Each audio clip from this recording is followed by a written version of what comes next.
Good afternoon everybody, कैसे हैं आप सभी। एग्जाम में आप सभी का स्वागत है। मैं अवनीश। चलिए स्टार्ट करते हैं क्लास आज की। प्रीवियस क्लास के अंदर मैंने आपको बीम और स्लैब के डिजाइन के बारे में कुछ बातें बताई थी। अब मेरी जो पूरी पीडीएफ है वो थोड़ा सा करप्ट हो गई है। जितना मैं कर सकता था 1.5 घंटे में, मैंने उसका पूरा पूरा आज वॉइस एकदम सही है। तुम बताओगे और हम करेंगे नहीं उस चीज को काम। आपने बोला कि आवाज नहीं आ रही होगी, अब दोनों में आवाज आ रही होगी। ठीक है, तो हमने उस पर काम कर लिया। बट मैंने बहुत सारा तैयार कर लिया, पर मुझे लगता है कि इसके बाद मुझे एक क्लास और लेनी पड़ेगी, जिसमें मुझे वाटर टैंक और रिटेनिंग वॉल के पूरे जो कॉन्सेप्ट है उस पर क्वेश्चन करने पड़ेंगे। वैसे आपके सिलेबस में प्री स्ट्रेस कंक्रीट नहीं है, लेकिन फिर भी मैंने लॉसेस के बारे में बताया गया है, क्योंकि लॉसेस पे एक दो बार क्वेश्चन आ चुके हैं आपके एग्जाम में कि केबल कैसा होता है, टेंडन क्या है, कितने लॉस होते हैं, ऐसे क्वेश्चन पूछ लेता है। लेकिन आपके सिलेबस में प्री स्ट्रेस कंक्रीट नहीं लिखा हुआ है, और मेंस में एक भी क्वेश्चन प्री स्ट्रेस कंक्रीट से नहीं आता है। ठीक है, प्रीलिम्स में उन्होंने दे दिया होगा भाई, एक दो कहीं से उठा लेते हैं वेबसाइट से, तो एक दो डाल दिया ऐसे के ऐसे ही। ओके, तो वो मैं आपको बताऊंगा। नाउ विल डिस्कस कि जब हम आपके बीम को डिजाइन कर रहे थे, तो हमने बोला था कि आपसे कि भैया बीम में इतना रेनफोर्समेंट प्रोवाइड कर रहे हैं, स्लैब में इतना कर रहे हैं। एक बच्चा बोला सर क्या मैक्सिमम रेनफोर्समेंट नहीं डाल सकते आपके स्लैब के अंदर? तो क्या ये बात सच है?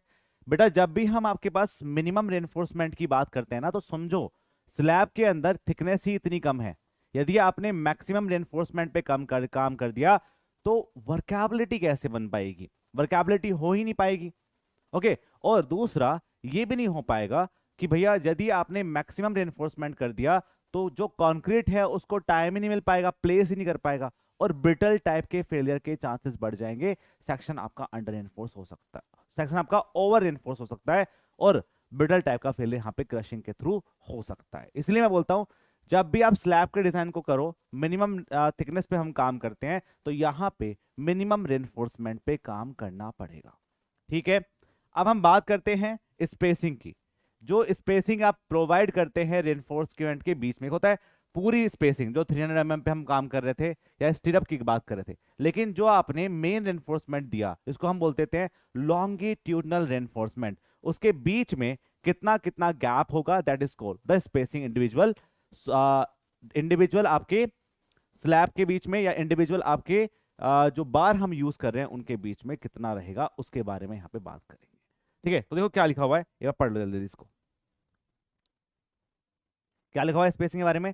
Spacing of reinforcement, minimum distance between the individual bars. जो आपके पास मिनिमम थिकनेस हम 125 mm को प्रोवाइड करेंगे। हाँ जी, ठीक है। स्लैब के इसमें हम 125 mm पे काम करते हैं, मिनिमम थिकनेस हमें इतनी प्रोवाइड करनी पड़ती है। और ये भी आपको ध्यान रखना है कि जो डायमीटर हम यूज कर रहे हैं वो आपके थिकनेस के बाय 8 से ज्यादा नहीं होना चाहिए। ये आपको हम प्रीवियस क्लास में बता चुके थे। अब देखो क्या है, यदि मेरे पास ये सेक्शन है और इसमें यहां पे आपने ऐसा रेनफोर्समेंट किया, और मैं आपसे पूछूं कि minimum distance between the individual bars, जो आपकी ये इंडिविजुअल बार्स है इनके बीच में जो मिनिमम डिस्टेंस है, या इनको हम बोलते हैं स्पेसिंग, क्लियर स्पेसिंग जो होगी वो कितनी होगी? तो दो चीजें हम ध्यान करते हैं। एक होता है कि हम हॉरिजॉन्टल स्पेसिंग की बात कर रहे हैं। क्या कर रहे हैं? ये हम हॉरिजॉन्टल स्पेसिंग की बात कर रहे हैं। ये बीम का है ना सर? अरे थिकनेस हम बात कर रहे थे, बीम के केस में हम डेप्थ की बात करेंगे, विड्थ की बात करेंगे, थिकनेस 125 हम रखेंगे। लेकिन याद रखना स्लैब की में थिकनेस 100 mm भी होती है, लेकिन 100 mm से कम तो कभी होती ही नहीं है। ठीक है, हर केस में। दूसरा, जो अभिषेक राज जी जो डायमीटर की हम बात कर रहे हैं ना, वो ऐसे नहीं है कि आप जैसे हम बात कर रहे थे ना कि कॉलम के लिए 12 mm का डायमीटर ही आपका मिनिमम यूज करना पड़ेगा, उससे छोटे डायमीटर पे काम नहीं करेंगे। लेकिन स्लैब केस में क्या होता है, जो आप डायमीटर यूज करेंगे वो थिकनेस पे डिपेंड करता है कि थिकनेस कितनी होगी, उसका बाय 8 कर लो। ठीक है ब्रो, उस पर हम काम कर लेते हैं। इसलिए हम बोलते हैं कि मिनिमम डायमीटर ऑफ बार हम इतना यूज करेंगे, 8 mm यूज कर सकते हैं। वैसे बेसिकली हम 8 mm यूज करते हैं, लेकिन यहाँ पे ही होगा नहीं। जो ये आप स्पेसिंग पढ़ा रहे हैं, क्या बोल रहे हैं? अरे हाँ, बीम के केस में बात कर रहा हूँ ना मैं। जब भी minimum distance following shall be apply, हाँ बीम की बात कर रहा हूँ बेटा मैं। बीम का और स्लैब का जो डिजाइन है ना, बेसिकली वो सेम सेम सा ही होता है, इसलिए बीम को और स्लैब को हम साथ में पढ़ते हैं। ये भी आप ध्यान रखना, बहुत सारी जो सिमिलैरिटीज हैं वो दोनों में सेम होती है, इसलिए मैं बीम और स्लैब में काम करता हूँ। अब मैं जब लॉन्गिट्यूडनल बार को डालूंगा तो बेसिकली मैं बीम की बात कर रहा हूँ। ठीक है, तो यहाँ पे जो बीम होगी उसके बीच में जो क्लियर स्पेसिंग होगी वो दो तरह की होगी। एक मान लो कि आपके पास ऐसा भी है, ऐसा भी है, तो ये जो आपके पास स्पेसिंग है इसी को हम बोल देते हैं हॉरिजॉन्टल स्पेसिंग। क्या बोलते हैं? That is called the horizontal spacing के नाम से हम इसको जानते हैं। दूसरा, जो ये आपका वर्टिकल स्पेसिंग है ये भी मेरे लिए एक रोल प्ले करेगा, और वो की वैल्यू भी आप आईएस कोड के रिकमेंडेशंस के हिसाब से कैलकुलेट करेंगे। तो ये आपकी वर्टिकल स्पेसिंग है, ठीक है। इन दोनों की वैल्यू आपके आईएस कोड में लिखी हुई है। तो ये बोलता है कि two horizontal distance between the two parallel main reinforce bar usually not less than the greatest of the following. ये बोल रहा है कि इनमें से जो तीन है उनमें से जो सबसे बड़ा आएगा उससे कम वैल्यू नहीं होनी चाहिए आपकी मिनिमम इंडिविजुअल बार की डिस्टेंस। तो क्या है? यदि आपका डायमीटर इक्वल है तो डायमीटर ऑफ द बार ले लो, the diameter of larger bar if the diameter are unequal, यदि अनइक्वल डाया है तो बड़े वाले डाया पे काम कर लो। तीसरा, 5 mm more than the nominal maximum size of the coarse aggregate. जो आपने कोर्स एग्रीगेट को प्रोवाइड किया है उससे में 5 mm की वैल्यू को और ऐड करना पड़ेगा। कितना यूज करते हैं हम? यदि मैं पूछूं आपसे बीम के केस में या फिर IS 456 में जितने भी रिकमेंडेशन आपके दिए हुए हैं, बीम के केस में, स्लैब के केस में, उसमें nominal maximum size of coarse aggregate कितना यूज किया जाता है? जल्दी बताओ कमेंट सेक्शन के अंदर, बताओ कितना यूज किया जाता है। क्या वो 20 mm यूज किया जाता है? 20 mm यूज करते हैं। तो इस 20 mm पे हमें काम करना पड़ेगा, और ये आप ध्यान रखेंगे एग्जाम में ऐसे ही क्वेश्चन बनेंगे, ठीक है। एक बच्चा जवाब दे रहा है बस, अरे सबको जवाब दो, एक बार हाजिरी दो, हाजिरी देना। कौन कौन क्लास के अंदर प्रेजेंट है हाजिरी दो, जिससे आपके नाम हमें पता चल जाए। ऐसे हाथ कर दो, जल्दी जल्दी से जल्दी से जल्दी से, ठीक है। तो ये बात आपको ध्यान रखनी है कि हम यहाँ पे 5 mm more than the nominal maximum size of aggregate की हम बात कर लेते हैं, ये आपका इतना रहेगा, ठीक है। नेक्स्ट, दूसरा हम बात करेंगे, जैसे आपने पास क्या करी, जैसे आपने हॉरिजॉन्टल बार के बारे में बात कर। अच्छा सब बच्चे हैं, ठीक है। अब लग रहा है कि क्लास कितना परसेंट है कोई ना कोई, वरना ऐसा लग रहा है कि एक बच्चा, मैंने पूछा कितना करते हैं यूज, एक बच्चा जवाब दे रहा है। अरे गलत दो सही दो, क्या फर्क पड़ रहा है उस चीज से? एग्जाम में सही होना चाहिए यार। मैं तो मानता हूं जो जल्दी गलती ज्यादा करेगा ना वो ज्यादा सीख पाएगा, ठीक है। तो गलती भी हो रही है तो टेंशन, मतलब मैं क्या तुम्हें डांट रहा हूँ, क्या तुम्हें ये भी नहीं आता, एग्जाम पास में आ रहा है, क्या करोगे तुम जिंदगी में? कुछ भी नहीं करेंगे हम, पेपर निकाल लेंगे, हमको पता है हम मैथ कर लेंगे, ठीक है। अब देखो क्या होता है, यदि मैं वर्टिकल स्पेसिंग की बात करूं, if I have to work on the vertical spacing, जैसे हॉरिजॉन्टल स्पेसिंग की बात करी हमने, ऐसे हम वर्टिकल स्पेसिंग पे भी काम करेंगे। तो ये बोलता है कि इनमें से जो आपका बड़ा होगा हम उस पे काम करेंगे। या तो आपका 15 mm की स्पेसिंग रखो, या 2/3 of the maximum size of coarse aggregate. Maximum size of coarse aggregate पे काम किया जाएगा। तीसरा होता है मैक्सिमम साइज ऑफ बार। जो आपने यहां पे बार यूज करी है, यदि वो आपकी सारी बार सेम सेम है तो सेम सेम बार पे काम कर लो, ठीक है। उनमें से एक बार ले लो, उसका डायमीटर पे, उस पर डायमीटर पे काम कर लो। यदि वो आपके अलग अलग बार प्रोवाइड की हैं तो लार्जर बार के डायमीटर पे काम करेंगे, उनमें से जो बड़ी वैल्यू आएगी उस पे काम किया जा रहा है, ठीक है, उस पे हम काम करेंगे, ठीक है। तो इन बातों का ध्यान रखना है, एग्जाम में जब भी क्वेश्चन बनेगा तो इनसे रिलेटेड ही बनेगा, इनको आपको याद रखना है। याद रखोगे इस चीज को। अब देखो क्या लिखा हुआ है, अब बात करते हैं नॉमिनल कंक्रीट कवर के बारे में। मुझे बताओ कि जो मैंने ये स्पेसिंग दी, ये दी क्यों? ये जो मैंने स्पेसिंग प्रोवाइड की वो करी क्यों है मैंने स्पेसिंग यहां पे provide?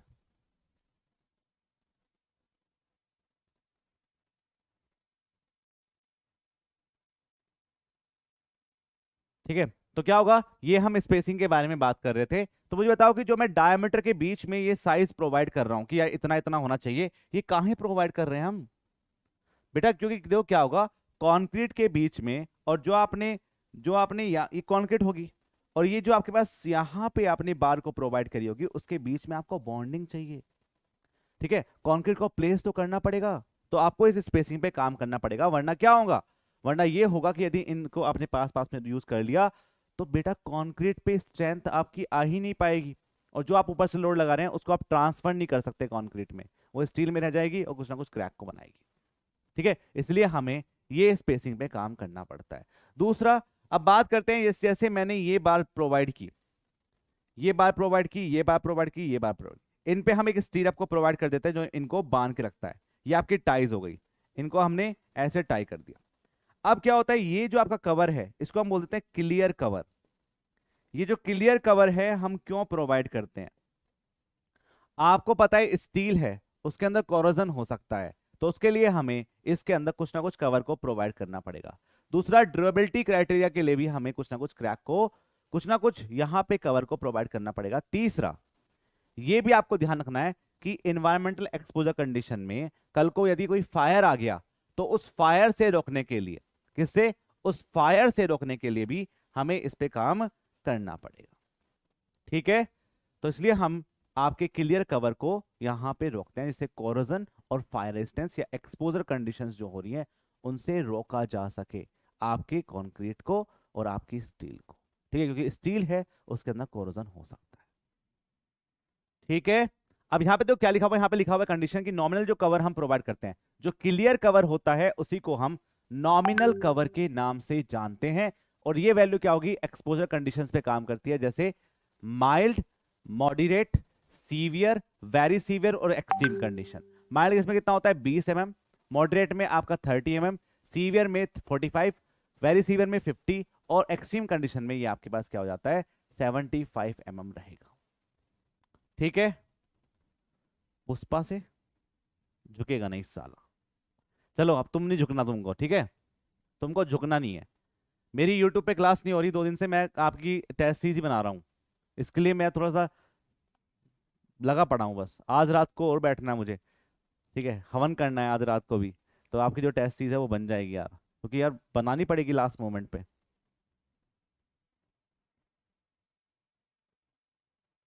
Clear cover less than specified हो तो क्रैक आता भी है। देखो क्रैक सेक्शन के बारे में मैंने आपको बताया था अभिषेक राज, क्रैक तो बनाने पड़ेंगे ना, परमिसिबल क्रैक तो होने ही चाहिए। यदि वो क्रैक नहीं बनेंगे तो हाउ टू बी ट्रांसफर, जो मेरी कंक्रीट पे कोई लोड आ रहा है कैसे मैं उसको अपनी स्टील में कैसे ट्रांसफर करूंगा। यदि क्लियर कवर हमने लेस देन किया तो एक्सपोजर कंडीशन का कुछ ना कुछ इफेक्ट पड़ेगा, और उन एक्सपोजर कंडीशन के इफेक्ट से आपकी जो कंक्रीट है या स्टील है उस पर एडवर्स इफेक्ट पड़ेगा। परमिसिबल लिमिट होती है क्रैक विड्थ की, जो क्रैक विड्थ आप प्रोवाइड करते हैं उसकी परमिसिबल लिमिट होती है, यदि आप कवर को कम कर देंगे। ठीक है, इतना नोटिफिकेशन क्यों सर, मतलब मतलब मैं समझ नहीं पा रहा आप क्या बोलना चाह रहे हैं। इतना नोटिफिकेशन क्यों, नोटिफिकेशन आ रहा है आपके पास, अच्छा क्लास का नोटिफिकेशन आ रहा है क्या,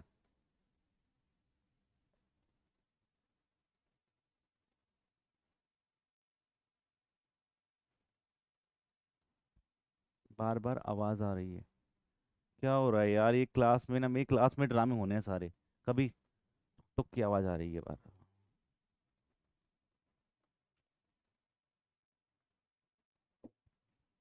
जिंदगी झंड है मेरी, सही बताऊंगा तुम्हें, कभी मेरा कंटेंट उड़ जाएगा।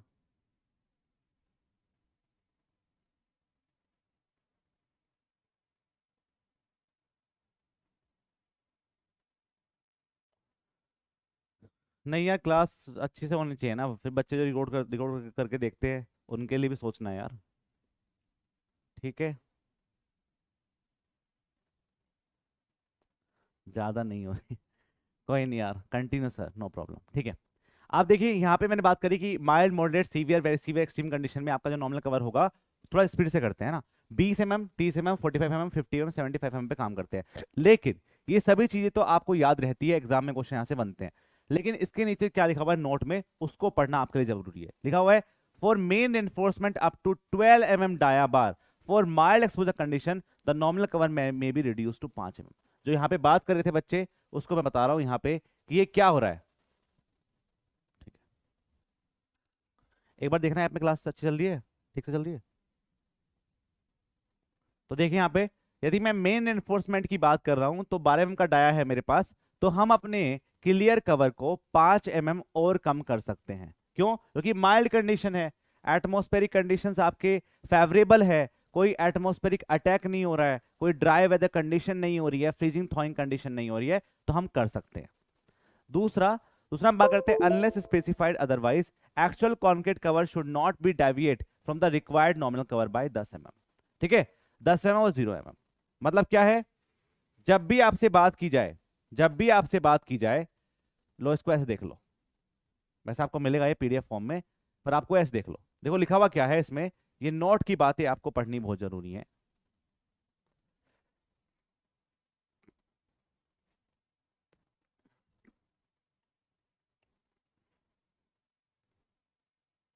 जो क्या लिखा हुआ है, main enforcement up to 12 mm dia, mild exposure condition है तो नॉर्मल कवर को आप 5 mm रिड्यूस कर सकते हैं। ठीक है, दूसरा, यदि unless specified otherwise actual concrete cover should not deviate required nominal cover by +10 mm और 0 mm। हम जब तक आपको नहा दिया जाए, जब तक आप पैटर्न की बात करेंगे, तो ये आप ध्यान रखना इस बात को कि ये जो हम कंडीशंस पे काम करें, नॉमिनल कवर की बात करें, यदि कोई भी नहीं दिया हुआ आपको, तो आपकी जो एक्चुअल वैल्यू है और जो आपने यहां पे निकाली है वो 10 mm से ज्यादा डेविएट नहीं करनी चाहिए। तीसरा, for exposure condition severe and very severe, reduction of 5 mm may be made where concrete grade is M35 and above। ये क्या बोल रहा है, आपने क्या बोला, यदि माइल्ड कंडीशन है तो 5 mm का जो मेरे पास कवर है उसको कम कर लो, लेकिन यदि आपके पास सीवियर और वेरी सीवियर कंडीशन है तब भी हम आपके 5 mm के कवर को भी कम कर सकते हैं in the case of beam.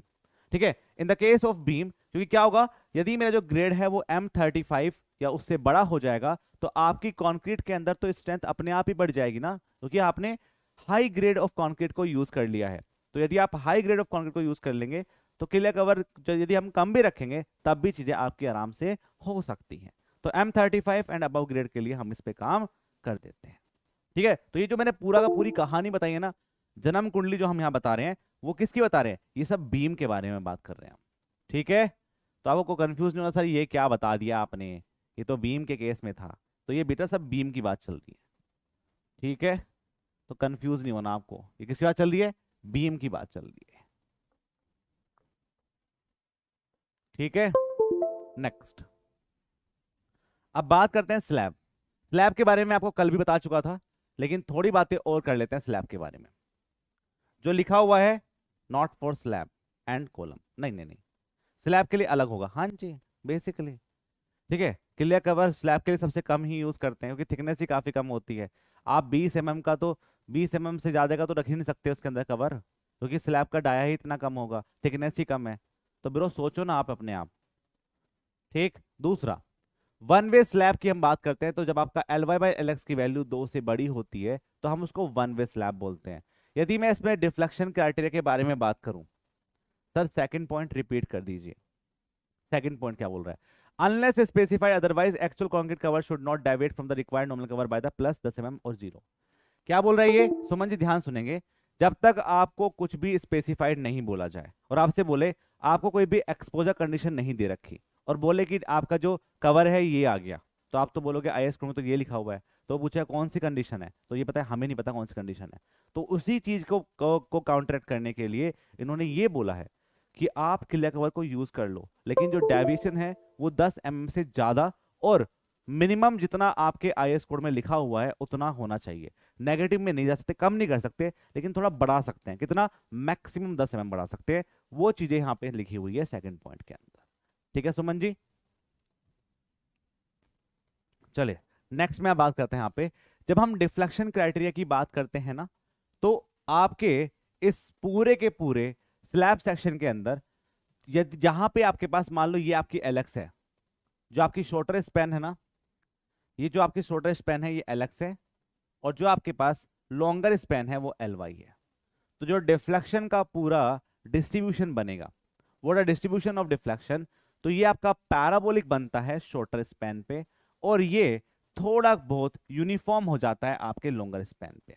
इसीलिए हम बोल देते हैं कि जब भी आप डिफ्लेक्शन क्राइटेरिया पे काम करते हैं ना, तो आप शॉर्टर स्पैन पे काम करिए। क्यों, क्योंकि यहां पे डिफ्लेक्शन की यूनिफॉर्मिटी है आपके वर्टिकल डायरेक्शन में, लेकिन जो आपकी शॉर्टर स्पैन होगी वहां पे पैराबोलिक नेचर का रहेगा और उसकी वजह से बैंडिंग चेंज होती रहेगी हर पॉइंट पे। तो यदि आपको कैलकुलेशन करनी है, बैंडिंग मूवमेंट के लिए डिजाइन करना है, तो आप शॉर्टर स्पैन पे करिए ना, क्योंकि वहां पैराबोलिक है, वहां सबसे ज्यादा फेल होने के चांसेस बढ़ सकते हैं। इसीलिए हम आपके स्लैब को हमेशा शॉर्टर स्पैन के लिए डिजाइन करते हैं।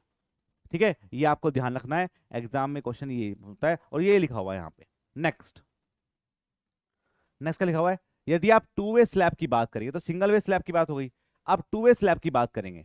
लिखा हुआ है two way slab restrained at the all the edge, torsion reinforcement required is 0.75 is still at the mid span in the same direction। ये मेरे पास टू वे स्लैब है और इसको हम बोल देते हैं रेस्टेंड करना। आपने रेनफोर्समेंट यहां पे प्रोवाइड कर दिया, आपने रेनफोर्समेंट यहां पे प्रोवाइड कर दिया, ठीक है, और आपने रेनफोर्समेंट यहां पे प्रोवाइड कर दिया, ठीक है ब्रो। तो अभी क्या बोल रहा है, यदि मेरे पास ये रेस्टेंड है all the edges, all edges से ये रेस्टेंड हो गया, अब यदि मैं इस पे कोई पी लोड लगाऊंगा तो इसके अंदर क्या होगा, इसके अंदर टॉर्जन क्रिएट होगा, क्योंकि ये रेस्टेंड है, और जब भी चीजें रेस्टेंड होगी तो टॉर्जन क्रिएट तो करेगी, क्योंकि उसको रजिस्ट करेगी, और इन प्लेन बेंडिंग होने के चांसेस बढ़ सकते हैं। तो लिखा हुआ है यहाँ पे टॉर्जन जो रेनफोर्समेंट आप प्रोवाइड करेंगे वो 0.75 steel at the mid span, जो आपके मिड स्पैन पे आपने स्टील को प्रोवाइड किया, उस स्टील का 3/4 टाइम्स, 3/4 टाइम्स आप प्रोवाइड करेंगी area of reinforcement in the torsion. Torsion के केसेस में, टॉर्जन केसेस में क्या होगा, 3/4 ऑफ द AST पे काम किया जाता है। ये आपके IS कोड का रिकमेंडेशन है, इसको आप ध्यान रखेंगे। आप बोलेंगे सर मिनिमम रेनफोर्समेंट स्लैब के लिए बता दो, मैक्सिमम रेनफोर्समेंट बता दो, वो हम बताएंगे अभी, लेकिन कुछ क्राइटेरिया है उसको आप समझना, ध्यान रखना है कि स्लैब में हम जो भी रेनफोर्समेंट प्रोवाइड करेंगे वो शॉर्टर स्पैन पे करेंगे ना, क्योंकि वहां पे हमने डिफ्लेक्शन को चेक किया। लेकिन यदि आपके पास टू वे स्लैब होगी तो रेनफोर्समेंट दोनों में प्रोवाइड करना पड़ेगा आपको, लॉन्गिट्यूडनल में भी और आपके लैटरल डायरेक्शन में भी, क्योंकि वहां पे लैटरल रेस्ट्रेंड आपके लिए रिक्वायरमेंट है। सिंगल इन्फोर्समेंट और डबल इन्फोर्समेंट नहीं नहीं नहीं नहीं ममता जी, जब भी हम यहाँ पे स्लैब के डिजाइन को कर रहे हैं ना, तो इसमें हम सिंगली और डबल इन्फोर्समेंट की बात नहीं करेंगे, हम इसमें दो तरह के इन्फोर्समेंट देंगे, जो ऊपर से आने वाले लोड को रजिस्ट करेगा, that is called the longitudinal enforcement. दूसरा श्रिंकेज हो सकते हैं, क्योंकि क्या है मेरे पास थिकनेस कम है, श्रिंकेज हो सकता है, कुछ क्रैक बन सकते हैं, उनको रोकने के लिए, या फिर कोई टेम्परेचर का इफेक्ट बढ़ सकता है, उनको रोकने के लिए हमें इसके अंदर डिस्ट्रीब्यूशन बार यूज करनी पड़ेगी, ठीक है, डिस्ट्रीब्यूशन बार को यूज करना पड़ेगा। और उसी के लिए हम बोल देते हैं कि भैया आप इसको क्या करिए, आप इस पे दोनों एनफोर्समेंट दीजिए, लॉन्गिट्यूडनल भी और लैटरल डायरेक्शन में भी। अभिषेक राज, रेस्ट्रेंट क्या होता है सर? रेस्ट्रेंट का मतलब क्या होगा बेटा, देखो ये मेरा हैंड है, ये मेरे पास क्या है, बीम है, अब मैं इसको खींच रहा हूं, इधर खींच रहा हूं खींच रहा हूं खींच रहा हूं, क्यों नहीं खींच रहा है, क्योंकि ये इसको रेस्ट्रेंट दे रहा है, इसने क्या किया, इसको फिक्स कर दिया है, इस होने वाले इस फोर्स को रजिस्ट कर रहा है और रोक दे रहा है, that is called the restraint. मतलब जो स्टेन को होने ना दे, that is called the restraint, ठीक है। तो आप देख रहे होंगे जैसे ही आपने इस पर कोई लोड लगाया होगा, तो ये जो बार आपका जाएगा, मान लो सेक्शन ऐसा था, तो यहां से फेल होने के चांसेस बढ़ जाएंगे, यहां से फेल होने के चांसेस बढ़ जाएंगे, यहां से हो सकते हैं, यहां से हो सकते हैं, लेकिन आपने क्या किया, एज को रेस्ट्रेंड कर दिया, तो यहां पे ये फेल तो होगा नहीं, तो लेकिन कुछ ना कुछ टॉर्जन तो क्रिएट करेगा ही, क्योंकि ये यहां से मूव नहीं कर सकता, लेकिन ऐसे रोटेट कर सकता है, ऐसे टर्न कर सकता है ना, नीचे तो जा नहीं पाएगा लेकिन टर्न कर सकता है ज्यादा लोड लगने की वजह से, तो हमें करना पड़ता है टॉर्जन रेनफोर्समेंट भी प्रोवाइड करना पड़ेगा, और उसकी वैल्यू क्या होती है, 3/4 होती है, जो आपने मिड स्पैन पे प्रोवाइड किया होगा। दूसरा, जब आपकी डैप 750 mm से बड़ी हो जाती है, आप बीम के केस में आपको पता ही होगा, वैसे हम ये जो बात कर रहे हैं ना, ये देखो मैं बीच बीच में क्यों ला रहा हूँ, पहले बीम आ रही है, फिर स्लैब आ रही है, फिर बीम आ रही है, फिर स्लैब आ रही है, क्योंकि बहुत सारी जो चीजें हैं ना वो साथ साथ में होती है बीम और स्लैब की, तो बीच बीच में आएगा, तो आपको कंफ्यूज नहीं होना कि सर कहाँ पे हो गया कहाँ पे हो गया। लेकिन ये जो जब आपको पता है कि जो डेप्थ है वो 750 mm हो रही है, तो समझ में आ गया होगा कि बीम ही की बात चल रही है, तो स्लैब में तो इतनी डेप्थ तो हो नहीं सकती है, तो क्या होगा, ये बीम की बात है, तो हमें करना पड़ता है, हमें आपके साइड रिइंफोर्समेंट को प्रोवाइड करना पड़ता है, और वो कितना होता है, वो आपका 1% ऑफ बी इंटू डी होता है, 1% ऑफ बी इंटू डी हम प्रोवाइड करेंगे। ये 1% होगा या 0.1% होगा, जल्दी बोलिए। जो हम साइड रिइंफोर्समेंट प्रोवाइड करते हैं जब मेरी 750 mm से बड़ी डेप्थ हो जाती है, दिस इज 0.1% और 1% ऑफ बी डी। बहुत कंफ्यूजन होता है बच्चों को, और कैसे याद किया आपने, सब बताइए, अपने मन तन धन की सब बताइए। 1% ऑफ बी डी, 0.1%, अभी कंफ्यूजन हो गया, लो हम कंफ्यूजन पैदा कर दिए और बच्चों के अंदर कंफ्यूजन हो गया। हाँ, तो बेटा ये 1% नहीं होता है, रेनफोर्समेंट को आप इतना ज्यादा मत 1% ऑफ बीडी भी बहुत बड़ा होता है, ठीक है। 1% ऑफ 4% तो मैक्सिमम यूज कर रहे हैं ब्रो। तो यदि आपकी 750 mm की डेप्थ है तो आप 1% में तो काम ही नहीं कर सकते। दिस इज 0.1% ऑफ बीडी, ठीक है। यदि मेरा रेक्टेंगुलर सेक्शन है तो 0.1% ऑफ बीडी पे काम किया जाएगा, ठीक है।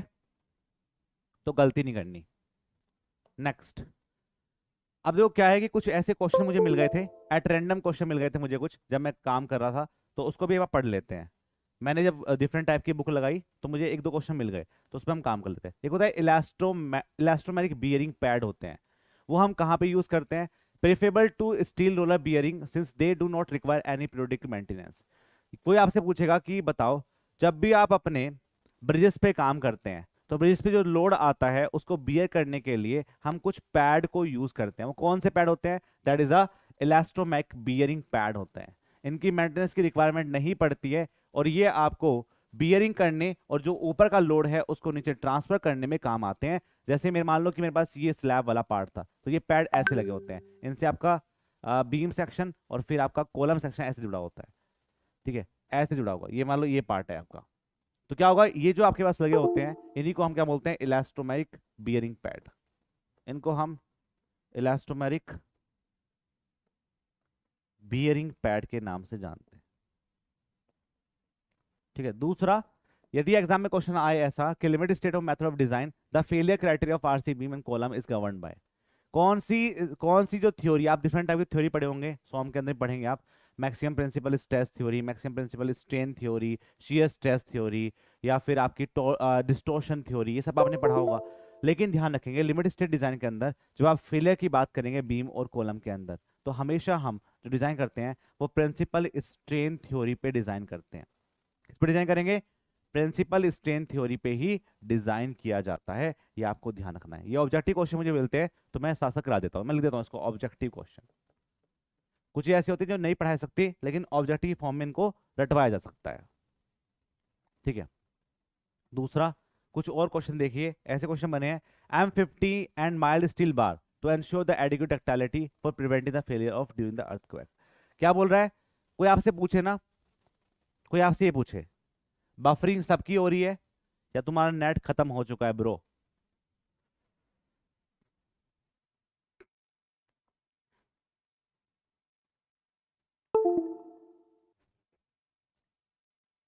ऐसे तो बहुत सारी थ्योरी है अभिषेक जी। रैनकाइन थ्योरीज, ग्रेशॉफ थ्योरीज, वो हम बात करेंगे उसके बारे में, ठीक है। कहाँ पे कितना लेना है, कौन सा स्ट्रिप कहाँ पे प्रोवाइड करनी है, वो मैं बात करूंगा अभी, ठीक है। देखो यहाँ पे ये बोल रहा है कि यदि क्वेश्चन में आपसे कुछ ना बोला जाए, बस ये बोला जाए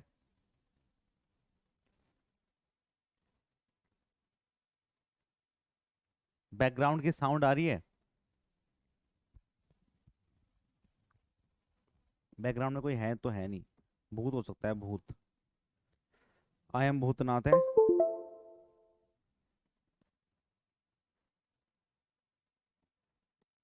नेट 3 GB है सर। अच्छा अब ठीक है, चलिए।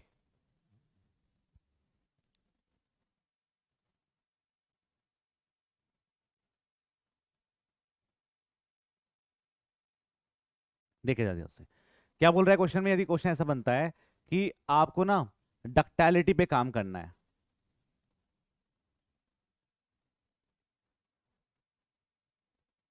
आपके सिस्टम पे,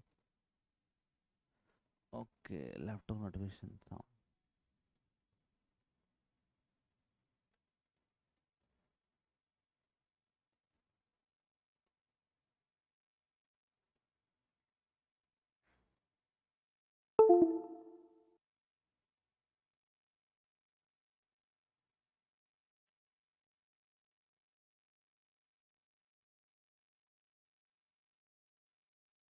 अब देखिए, अब कोई आवाज नहीं आ रही होगी।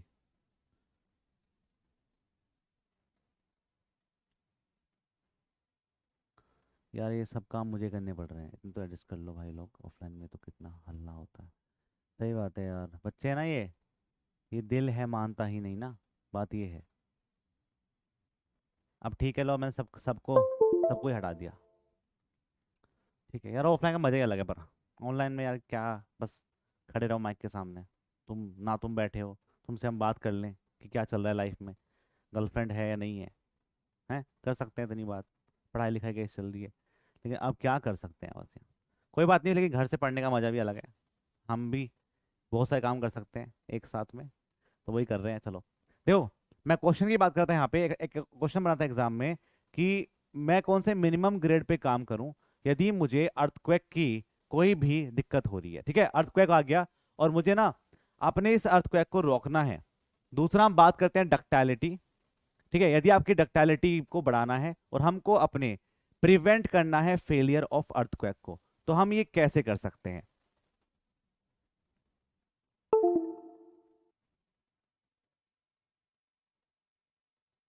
ठीक है, तो क्या होगा यहाँ पे, M15 mild steel bar to ensure the adequate ductility for the preventing the failure during the earthquake.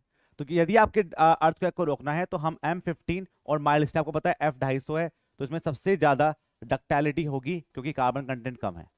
डक्टाइलिटी ज्यादा होगी क्योंकि कार्बन कंटेंट कम है, कार्बन कंटेंट कम है, तो आप इस पे काम कर सकते हैं। दूसरा, in case of deep beam shear deform more important than the kiss span by d, span by d। ठीक है, या ऐसे लिख देता हूँ, span by capital D is less than 2 और स्पैन बाय डी इज, ऐसे ग्रेटर देन 2 कर लो, ग्रेटर देन 2 ऐसे ग्रेटर देन 2.5। ये क्या होगा, कौन कौन सी बीम है ये, जब आपकी स्पैन और जो आपकी टोटल डेप्थ है उसकी वैल्यू 2 से बड़ी है, 2.5 से बड़ी है, तो हम क्या क्या बोलते हैं उसको, क्या हम इसको डीप बीम के नाम से जानते हैं, सिंपली सपोर्टेड डी बीम, और कॉन्टिन्यूअस बीम के नाम से जानेंगे।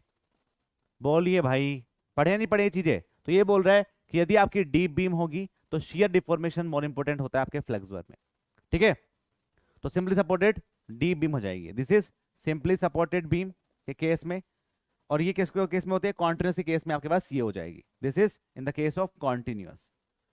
पढ़े हो नहीं पढ़े हो, तो ये दोनों आपके डीप बीम में आता है। तो एग्जाम में क्वेश्चन आता है कि डीप बीम किसके लिए डिजाइन करते हैं, तो ध्यान रखना डीप बीम हम दोनों के लिए डिजाइन करेंगे, शियर के लिए भी और फ्लेक्सर के लिए भी। लेकिन यदि क्वेश्चन में ऐसे लिखा हो क्या फ्लेक्सर ही होगा, क्या शियर ही होगा, क्या आपके पास दोनों में से कोई नहीं होगा, ऐसे क्वेश्चन आपके एग्जाम में बन जाते हैं। तो ध्यान रखना, यदि आपकी डीप बीम है ना तो वहां शियर ज्यादा बड़ा रोल प्ले करता है, लेकिन फिर भी जो डिजाइनिंग है ना, फिर भी जो डिजाइनिंग है वो हम क्या करेंगे, वो हम फ्लेक्सर के लिए करेंगे, लेकिन जो चेकिंग की जाएगी वो आपके कॉन्टिन्यूअस बीम के लिए की जाएगी।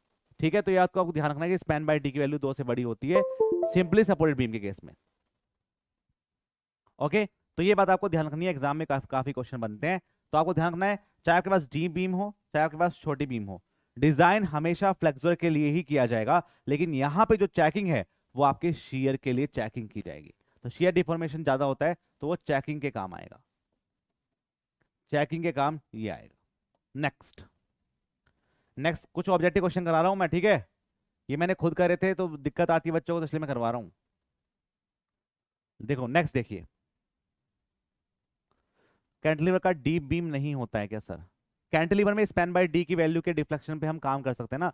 यदि आपके स्पैन की वैल्यू 10 मीटर से बड़ी हो जाएगी ना सर, एसएसजी सुनिएगा ध्यान से, जब आप स्पैन बाय डी पे काम किया था, ठीक है, यदि आपका स्पैन बाय डी पे हमने काम किया था तो हमने बोला था कि 7 हो सकता है, 20 हो सकता है, 26 हो सकता है, ये आप कैलकुलेट किए थे ना।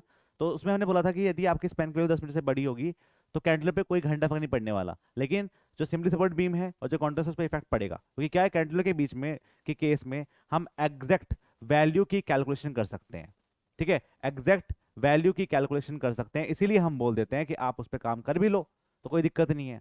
तो कैंटिलीवर बीम के केस में इसलिए हम डिजाइन नहीं करते हैं आपकी डीप बीम के लिए, क्योंकि वहां पे एग्जैक्ट आपके डिफ्लेक्शन की कैलकुलेशन की जा सकती है, लेकिन यहां पे और अदर फैक्टर भी आ जाते हैं, इसीलिए एग्जैक्ट कैलकुलेशन नहीं कर सकते।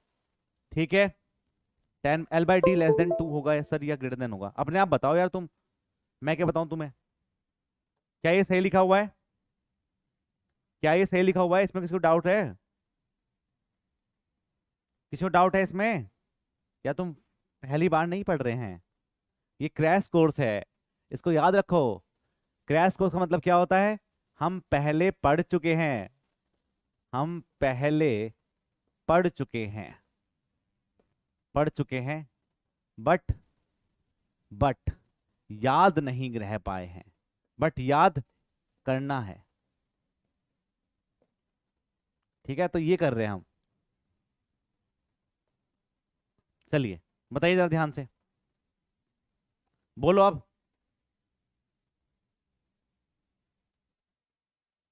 लेस देन होगा सर। हाँ तो निकम्मो, बस ऐसे करते रहिए तुम। तो बेटा एक बात बताओ मुझे, एक बात बताओ मुझे, ये जो मैंने 2 से बड़ी कर दी, आप अब देखो क्या होगा, बार बार याद मत दिलाओ सर, अच्छा नहीं लगता। कोई बात नहीं, कोई बात नहीं, चलो ठीक है।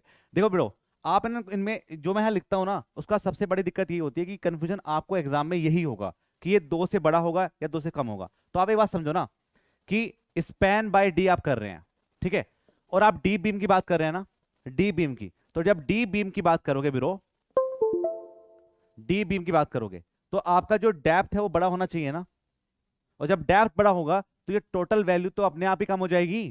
तो ये वैल्यू इसलिए दोनों गलत लिखी हुई है, आप नहीं बोले, हम पढ़ दिए आगे, less than 2, less than 2 point.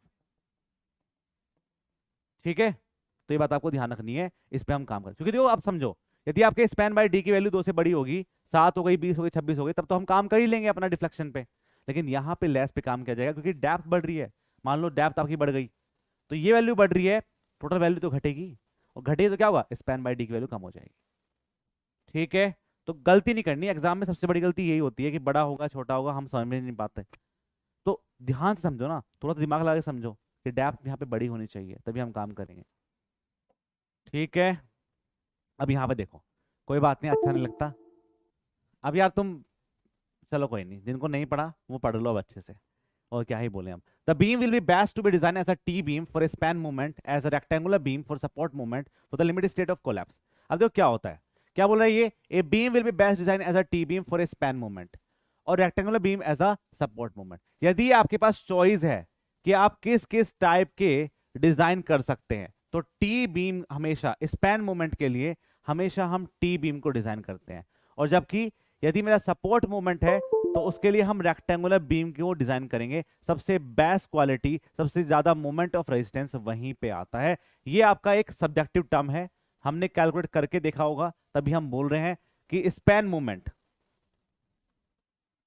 ठीक है, क्या होगा, जो स्पैन मूवमेंट है, ये मेरे पास क्या है, मान लो ये सेक्शन है आपका, ठीक है, तो यदि मैं स्पैन मूवमेंट की बात करूंगा तो आप टी बीम की तरह डिजाइन करो। यदि आप सपोर्ट मूवमेंट की बात करेंगे, मान लो मेरा सपोर्ट यहाँ पे लगा हुआ है, कहीं लगा होगा, तो उसके लिए हम रेक्टेंगुलर बीम की तरह डिजाइन करेंगे। तीसरा, लिमिटेड स्टेट ऑफ कोलैप्स में जब भी काम किया जाएगा तो आपको क्या बोलेगा, आपको बोलेगा डेड लोड की वैल्यू एक्स है और लाइव लोड की वैल्यू वाई है और विंड लोड की वैल्यू आपकी जेड है और अर्थक्वेक लोड की वैल्यू आपकी फाई है। ठीक है, एक्स वाई जेड और फाई ऐसे आपको देगा, बोलेगा बताओ इनमें से कोलैप्स लोड कौन सा होगा। तो जो आपने सबसे स्टार्टिंग में क्राइटेरिया पढ़ा था कि कॉम्बिनेशन की बात की थी, यदि आप डेड लोड और लाइव लोड को साथ में ले रहे हैं तो 1.5 1.5, यदि आप dead load, seismic load, earthquake load में जो बड़ा होगा वो ले रहे हैं तब भी 1.5, यदि आप तीनों को साथ में ले रहे हैं तो डेड लोड, लाइव लोड और सेस्मिक लोड, इनमें से जो बड़ी 3 वैल्यू आएगी हम उस पे काम करते हैं और वही आपके कोलैप्स लोड की वैल्यू होगी। आपने क्वेश्चन देखा होगा, एग्जाम में आया हुआ क्वेश्चन है एक ऐसा। ठीक है, तो ऐसा आपको ध्यान रखना है। लेकिन ध्यान रखो, यदि आपको जल्दी करना है, आपके पास टाइम कम है ना, तो मैक्सिमम मतलब 95% केसेस में आपका ये वाला सबसे ज्यादा आता है।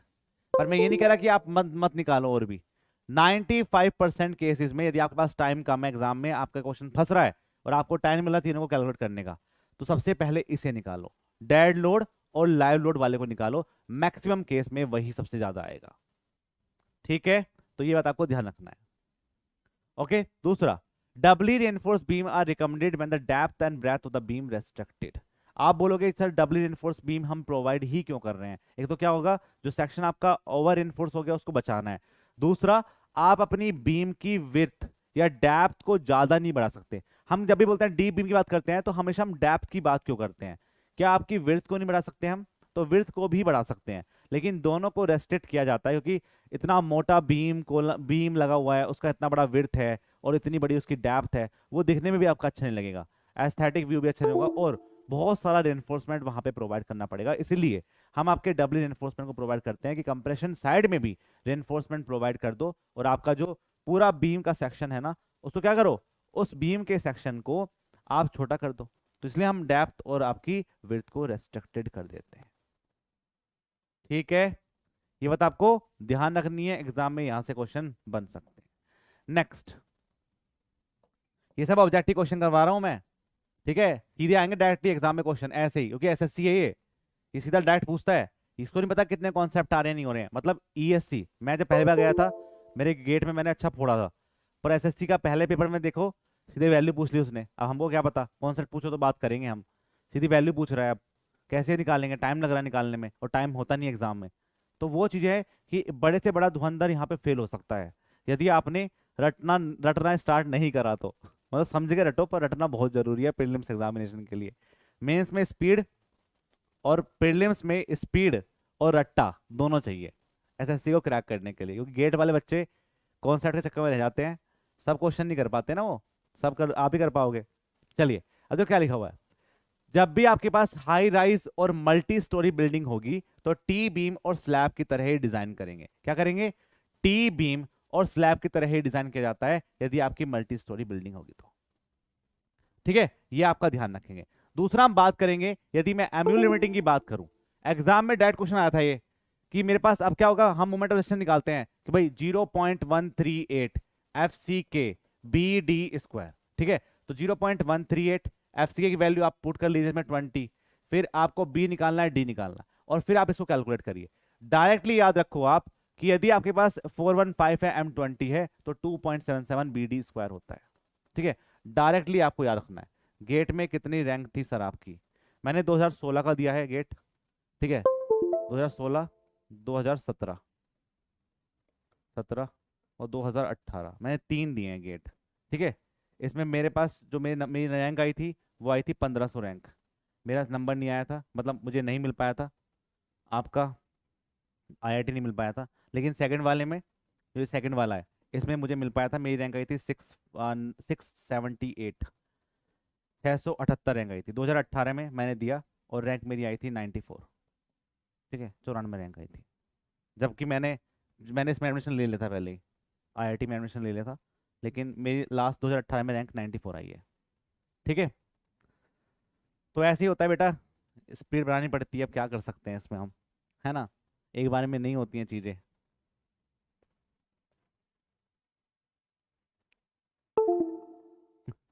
कितने बड़े हैं, नहीं इतना बड़ा नहीं हूँ, खैर मैं 2016 का पास आउट हूँ मैं, ठीक है, 2016 का पास आउट हूँ मैं, बीटेक मेरा 2016 में हुआ है।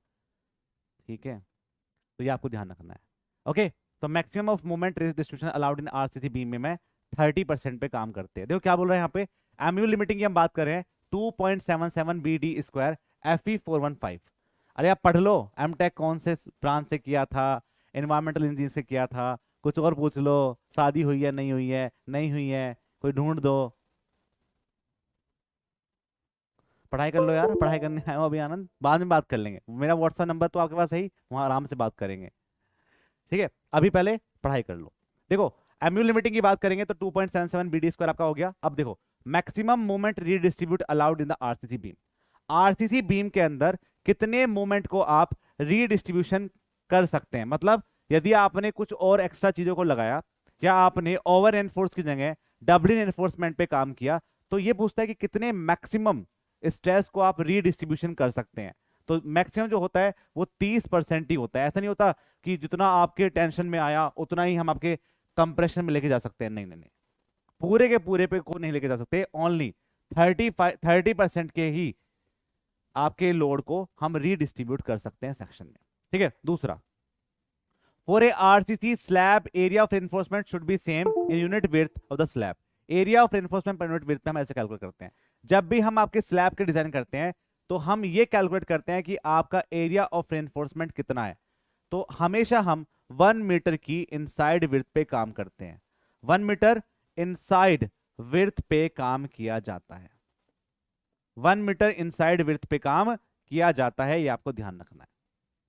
ठीक है, ये आपको ध्यान रखना है। तो 1/π/4 pi square into 1000 by spacing से हम आपके टोटल रेनफोर्समेंट को कैलकुलेट कर सकते हैं। दूसरा, मैंने बोला था आपको कि माइल्ड मॉडरेट सीवियर कंडीशन में आप किल कवर को यूज करेंगे, लेकिन क्या होता है अलग अलग सेक्शन में, जैसे स्लैब हो गया, बीम हो गया, कॉलम हो गया, फुटिंग हो गया, उनके लिए आपको मिनिमम कवर यूज करना पड़ता है। जैसे स्लैब के केस में क्या करते हैं, 15 mm के कवर को यूज करते हैं।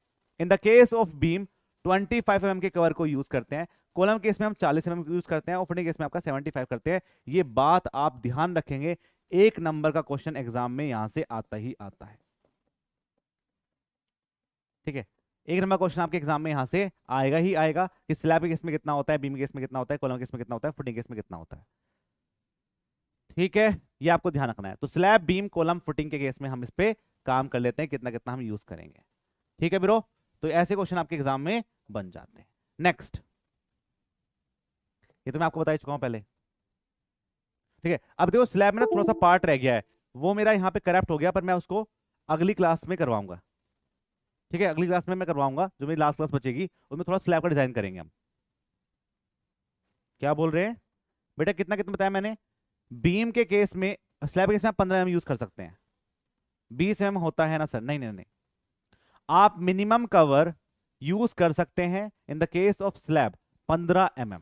ठीक है निर्मल, और बीम केस में कितना होता है? 25 mm यूज करते हैं, 40 mm 75, 20 mm यूज नहीं करते हैं स्लैब केस में। आईएएस कोड का रिकमेंडेशन है, जो बोला गया है उसी पे काम करेंगे। अभी अमेंडमेंट तो आया नहीं है इसका, यदि आया है तो बता दो। कौन सा टेस्ट है, बुलाओ उसे निकम्मे को। बेटा ऑप्शन नहीं होगा फिर वहां पे कोई, यदि वहां 15 mm का ऑप्शन नहीं है तो हम फिर तो कुछ भी लगाना पड़ेगा ना। ठीक है, तो ये आप ध्यान रखेंगे, इतना ही लिखा हुआ है इस कोड के अंदर, उसी पे आप काम करिए। Next, for slab spanning in two direction the shorter span पे हम काम करते हैं। Two way slab unsafe in shear then the increase the thickness of slab adequately. ये आप ध्यान रखें, क्या बोल रहे हैं यहाँ पे? देखो ये दो चीज लिखी हुई है, ये सब आपके ऑब्जेक्टिव क्वेश्चन करवा रहा हूं मैं, जो आपके स्टैंडर्ड ऑब्जेक्टिव क्वेश्चन होते हैं, गेट में आए हुए हैं, ईएससी में आए हुए हैं। 15 mm भी था, 15 mm ही सबसे अच्छा रहेगा। ठीक है, 15 mm लिखा हुआ है इस कोड में, उस पर काम काम करते हैं। देखो, पूरे slab span two direction shorter span पे काम किया जाएगा, हम हमेशा आपकी शॉर्टर स्पैन पे काम करते हैं। If a to way slab unsafe in shear, यदि आपकी टू वे स्लैब है और वो शियर में अनसेफ है, तो हमेशा आप ध्यान रखना कि हम आपकी थिकनेस को, स्लैब की जो थिकनेस है उसको हमें बढ़ाना पड़ेगा शियर को रजिस्ट करने के लिए। तीसरा, in reinforce brick work slab the diameter of main reinforcement not exceed 12 mm। देखो क्या होता है, आप ब्रिक वर्क बना रहे हैं, ठीक है, स्लैब जो बनाई है आपने वो ब्रिक वर्क से बनाई है। एक होता है आपने कंक्रीट से बनाया स्लैब को, एक होता है आप ब्रिक वर्क रेनफोर्समेंट स्लैब को बना रहे हैं। तो वहां पे जो मैक्सिमम डायमीटर आप यूज करेंगे वो कभी भी 12 mm से बड़ा नहीं होना चाहिए। हम अभी पढ़ेंगे रेनफोर्स ब्रिक वर्क क्या होता है, लेकिन इस बात को आप ध्यान रखेंगे। ठीक है, दूसरा, slab design for the bending and deflection and not design for the shear. जब भी हम आपके स्लैब को डिजाइन करते हैं तो हमेशा हम बैंडिंग के लिए डिजाइन करते हैं और डिफ्लेक्शन के लिए डिजाइन करते हैं, ये दोनों डिजाइन क्राइटेरिया है। और जो शियर है उसके लिए डिजाइन नहीं करते हैं, उससे हम हमेशा चेकिंग करते हैं। जो चेक करेंगे वो इससे करेंगे। मेंस के लिए सबसे इंपॉर्टेंट टॉपिक है आपका स्लैब। ठीक है, स्लैब से 15 से 20 क्वेश्चन नंबर का क्वेश्चन एक आता ही आता है डिजाइन ऑफ स्लैब के केस में। ठीक है, डिजाइन ऑफ स्लैब का हम उसमें खूब करते हैं, हमने ये निकाला, स्पेन बाय डी माना, ये करा, ये फलाना दिखाना, सब कुछ करते हैं उसके अंदर। ठीक है, तो ये ध्यान रखेंगे, स्लैब डिजाइन जो हम करेंगे बैंडिंग और डिफ्लेक्शन के क्राइटेरिया पे काम करेंगे। आप सोलो पूछोगे सर ये जो आप कैलकुलेट करते हैं बैंडिंग मूवमेंट, ये कैसे कैलकुलेट करेंगे? जैसे आपने बीम में किया, मोमेंट ऑफ रेजिस्टेंस कैलकुलेट किया, वैल्यू को रखा, वो सभी काम आप स्लैब के अंदर करते हैं। कुछ भी और चीज इसमें अलग नहीं है, वो सब चीज इसमें सेम ही रहेगी। ठीक है, नेक्स्ट हम बात करते हैं कॉलम की। थोड़ा सा देखो रह गया स्लैब, इसमें हम बात करेंगे स्ट्रिप के बारे में, वो थोड़ा सा करप्ट होगी मेरी फाइल, वो मैं करवाऊंगा इसको अगली क्लास में। पर अभी हम कॉलम पे चलते हैं। ठीक है, कॉलम की बात करें यहाँ पे, तो कॉलम क्या है? कॉलम एक स्ट्रट मेंबर है, मतलब कंप्रेशन मेंबर है। एक कंप्रेशन मेंबर होता है column, that is your compression member. ठीक है, अब क्या होगा यदि मैं कॉलम की बात करूं, तो कॉलम में क्या होगा, जो आपका एल इफेक्टिव है यदि वो लीस्ट लेटर डायमेंशन से 3 गुना ज्यादा है तो हम उसको तभी कॉलम बोलते हैं। मतलब एल इफेक्टिव, देखो लिखा हुआ भी है, मैं लिखना ही क्या है इसके अंदर, एल इफेक्टिव आपका 3 गुना से ज्यादा है आपके लीस्ट लेटर डायमेंशन से, तो हम इसको क्या बोलेंगे? कंप्रेशन मेंबर के नाम से जानते हैं। पेडिस्टल क्या होता है? इसका लेस देन 3 होगा तो इसको हम पेडिस्टल बोलते हैं। ठीक है, दूसरा, स्ट्रेस स्ट्रेन जो कर्व बनता है आपके कॉन्क्रीट का वो पैराबोलिक बनता है। मैक्सिमम कंप्रेसिव स्ट्रेस इसके अंदर 0.45 एफसीके होती है। मैक्सिमम कंप्रेसिव स्ट्रेंथ आपकी 0.002 होगी।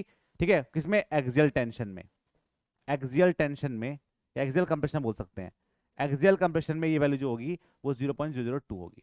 दूसरा, जो मैक्सिमम कंप्रेशन स्ट्रेन होती है, आप देखो जब आप बीम पढ़ रहे थे ना, तो बीम में आपने क्या बोला था, जो स्ट्रेन यहाँ पे होगा वो 0.002 होगा और यहाँ पे जो स्ट्रेन होगा वो 0.0035 होगा।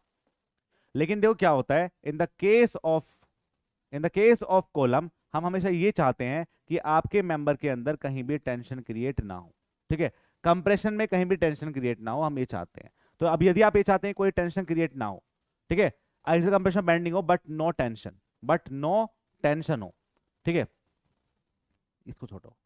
यदि आपके मेंबर के अंदर क्या है, कोई भी टेंशन क्रिएट नहीं हो रहा है, तो हम क्या करेंगे, इतनी वैल्यू में से कुछ वैल्यू को कम कर सकते हैं स्ट्रेन की। वो क्या होती है, वो आपकी होती है 0.75 इनटू एसटी। जो आपका लीस्ट कंप्रेशन स्ट्रेन है उसको आपको माइनस करना पड़ेगा if no tension required, if no tension permitted. यदि आप कोई भी टेंशन को परमिट नहीं कर रहे हैं आपके कॉलम के अंदर, तो इतने स्ट्रेन पे काम किया जाता है। ठीक है। दूसरा, यदि आप कंप्रेशन को मान के चल रहे हैं कि एक्सियल कंप्रेशन यहां पे होना ही है और साथ में आप टेंशन भी मान सकते हैं, तो फिर हम 0.0035 की स्ट्रेन पे काम कर सकते हैं आपके आउटर कंप्रेशन फाइबर पे। आउटर कंप्रेशन फाइबर पे हम इतने स्ट्रेन को मान सकते हैं। मेरी बात सबको समझ में आ रही है कि सर ये दो चीज कहां से आई? ब्रो आप पहले ही पढ़े हैं ये चीजें बीमी केस में, वो कॉलम के लिए भी सेम ही होता है, लेकिन एक अंतर है इसके अंदर। हम हमेशा चाहेंगे कि कंप्रेशन में कोई भी टेंशन क्रिएट ना हो, क्योंकि टेंशन क्रिएट हुआ तो वो क्रशिंग करेगा, तोड़ देगा आपके आपके आपके ब्रिक को कह रहा हूं, आपकी कंक्रीट को, तो कंक्रीट टूट जाएगी। तो इसलिए हम ये बोलेंगे कि यदि कोई भी टेंशन को परमिट नहीं किया गया है, तो आपको क्या करना पड़ेगा, जितना स्ट्रेन हो रहा है उसमें से इसकी वैल्यू को माइनस करना पड़ेगा 0.75 EST। तो कान आंख नाक खोल के बैठना एग्जाम में, क्योंकि वो बोलेगा इफ नो टेंशन परमिटेड, तब इस पे लगा के आना है, ना कि आप इस पे लगा के आ जाओ। तो ये गलती सबसे ज्यादा एग्जाम में होती है, आपको नहीं करनी है। ठीक है ब्रो, आ रही बात समझ में? ठीक है, तो गेट का क्या है ना कि मेरा जो स्कोर कार्ड है अब वो एक्सपायर हो गया है। ठीक है, तो मेरे पास अब भी मौका है कि मैं इस बार गेट का दे दूं। मैं चाह रहा हूं कि इस बार गेट आप भी भर लें और हम भी भर लें, मुझे पता चल जाएगा मेरे औकात कहाँ चल रही है। सर एक बार लिख लें, लिख लो इसको, क्या लिख लो, लिखना क्या है इसमें, सब मिलेगा आपको। ठीक है, फिर से सर, आदर्श राय, वन टाइम अगेन।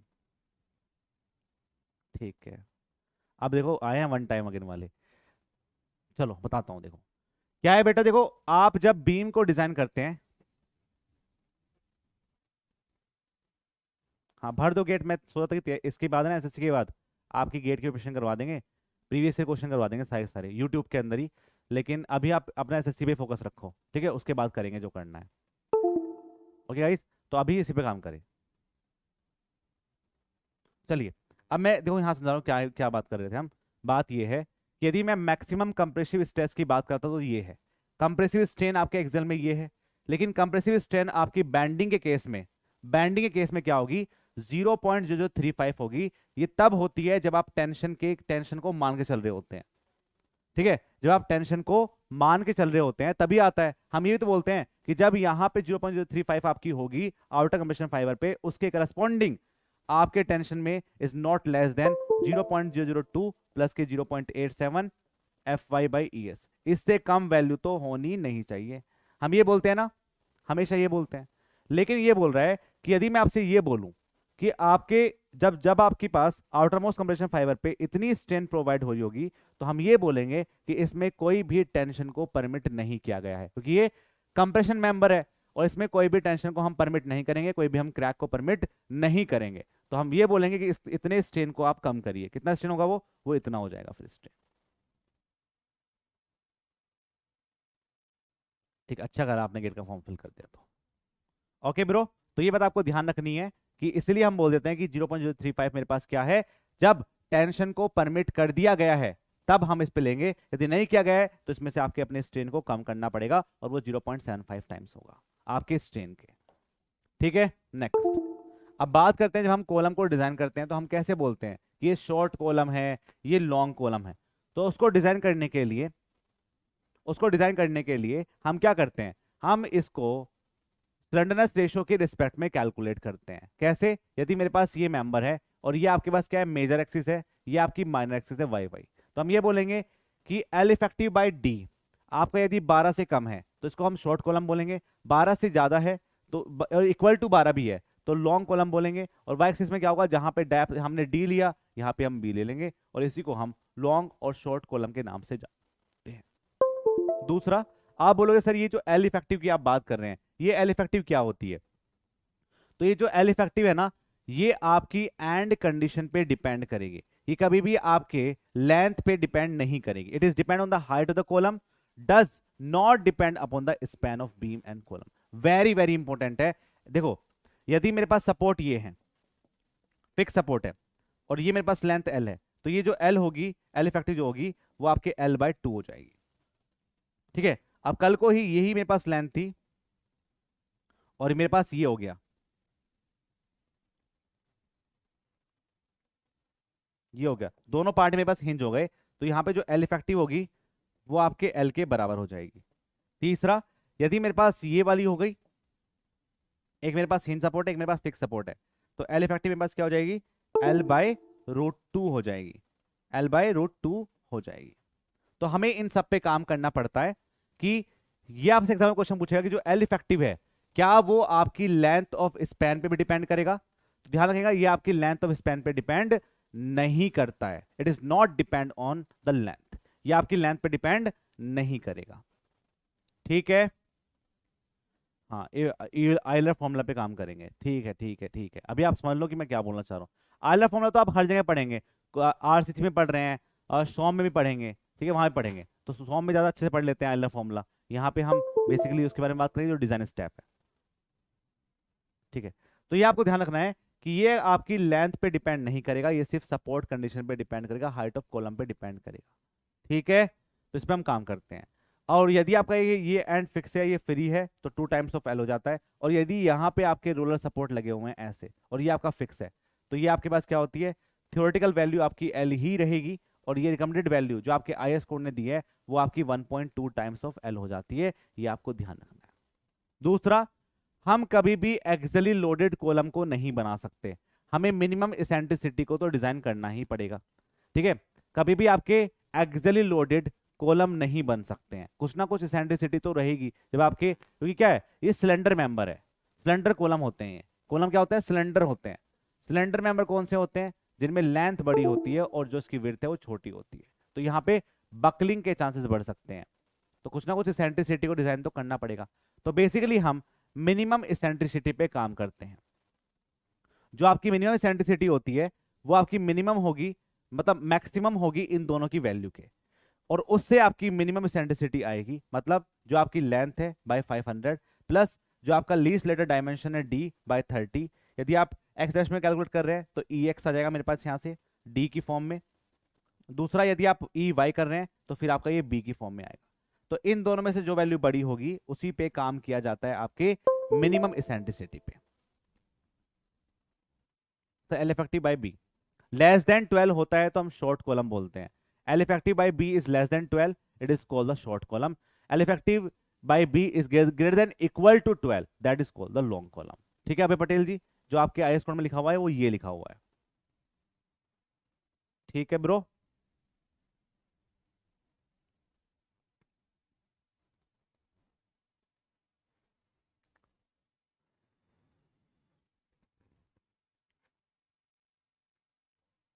नेक्स्ट अब बात करते हैं नॉन रेक्टेंगुलर सेक्शन के बारे में। नॉन रेक्टेंगुलर और non circular cross section shape. अब कल को मैंने ये बोल दिया कि जो मिनिमम इसेंट्रिसिटी की आप बात कर रहे थे ना, ये मिनिमम इसेंट्रिसिटी मेरे पास कितनी थी, it is a maximum of L by 500 plus के डी बाय 30 और 20 mm। हमने इस पे काम किया, लेकिन ये जो डी आया या फिर बी आया, ये तो आपके रेक्टेंगुलर सेक्शन पे डिपेंड करेगा ना।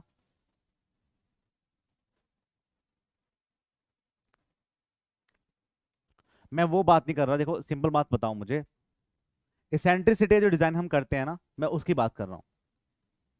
आज वाली जो क्लास है वो इजी लग रहा है, चलो बढ़िया है। देखो, मैं आपको ये नहीं कह रहा कि शॉर्ट कॉलम में क्रशिंग होगी या नहीं होगी, वो तो आपका अलग फंडा है। मैं बकलिंग की बात इसलिए कर रहा हूं क्योंकि हमें इसेंट्रिसिटी प्रोड्यूस करनी पड़ती है। यदि आप इसेंट्रिक लोडिंग कॉलम को बनाएंगे, ठीक है, कॉन्सेंट्रिक लोडिंग कॉलम को बनाएंगे, तो आपको अपनी कॉलम की जो लेंथ है उसको कम करना पड़ेगा, क्योंकि वहां पे इसेंट्रिसिटी आप रख ही नहीं पाएंगे। ठीक है, वहां पे हमेशा क्रशिंग होती है मेंबर की। जब भी बड़ा कॉलम होगा तो वहां क्रशिंग नहीं होती है, वहां पे बकलिंग होती है। वो अलग क्राइटेरिया आप बता रहे हैं, लेकिन मैं आपको ये बता रहा हूँ कि क्यों हम मिनिमम इसेंट्रिसिटी को लेके चल रहे हैं। क्योंकि कुछ ना कुछ तो बकलिंग होगी, कुछ ना कुछ तो वो कॉन्सेंट्रिक लोड आपका नहीं लग पाया होगा, कुछ ना कुछ इसेंट्रिसिटी पे लगा होगा, उसके बारे में मैं बात कर रहा हूँ। ठीक है एसएस, तो इसलिए मैं बोल रहा था ये चीजें। दूसरा क्या था, कल को आपके पास नॉन रेक्टेंगुलर और non circular cross section shape होगी, तो उस केस में मिनिमम इसेंट्रिसिटी जो हम बात करेंगे वो आपकी एल इफेक्टिव जो लेंथ आपने प्रोवाइड की वो बाय द 300 और 20 इनमें से जो बड़ी वैल्यू होगी हम उस पर काम करते हैं। ठीक है, बात करेंगे मिनिमम रेनफोर्समेंट। जो आप अपने कॉलम के अंदर मिनिमम रेनफोर्समेंट प्रोवाइड करते हैं वो कभी भी आपके 0.8% of gross area of the column section से कम नहीं होना चाहिए। जो आपका कॉलम का ग्रोस सेक्शन एरिया है उससे 0.8%।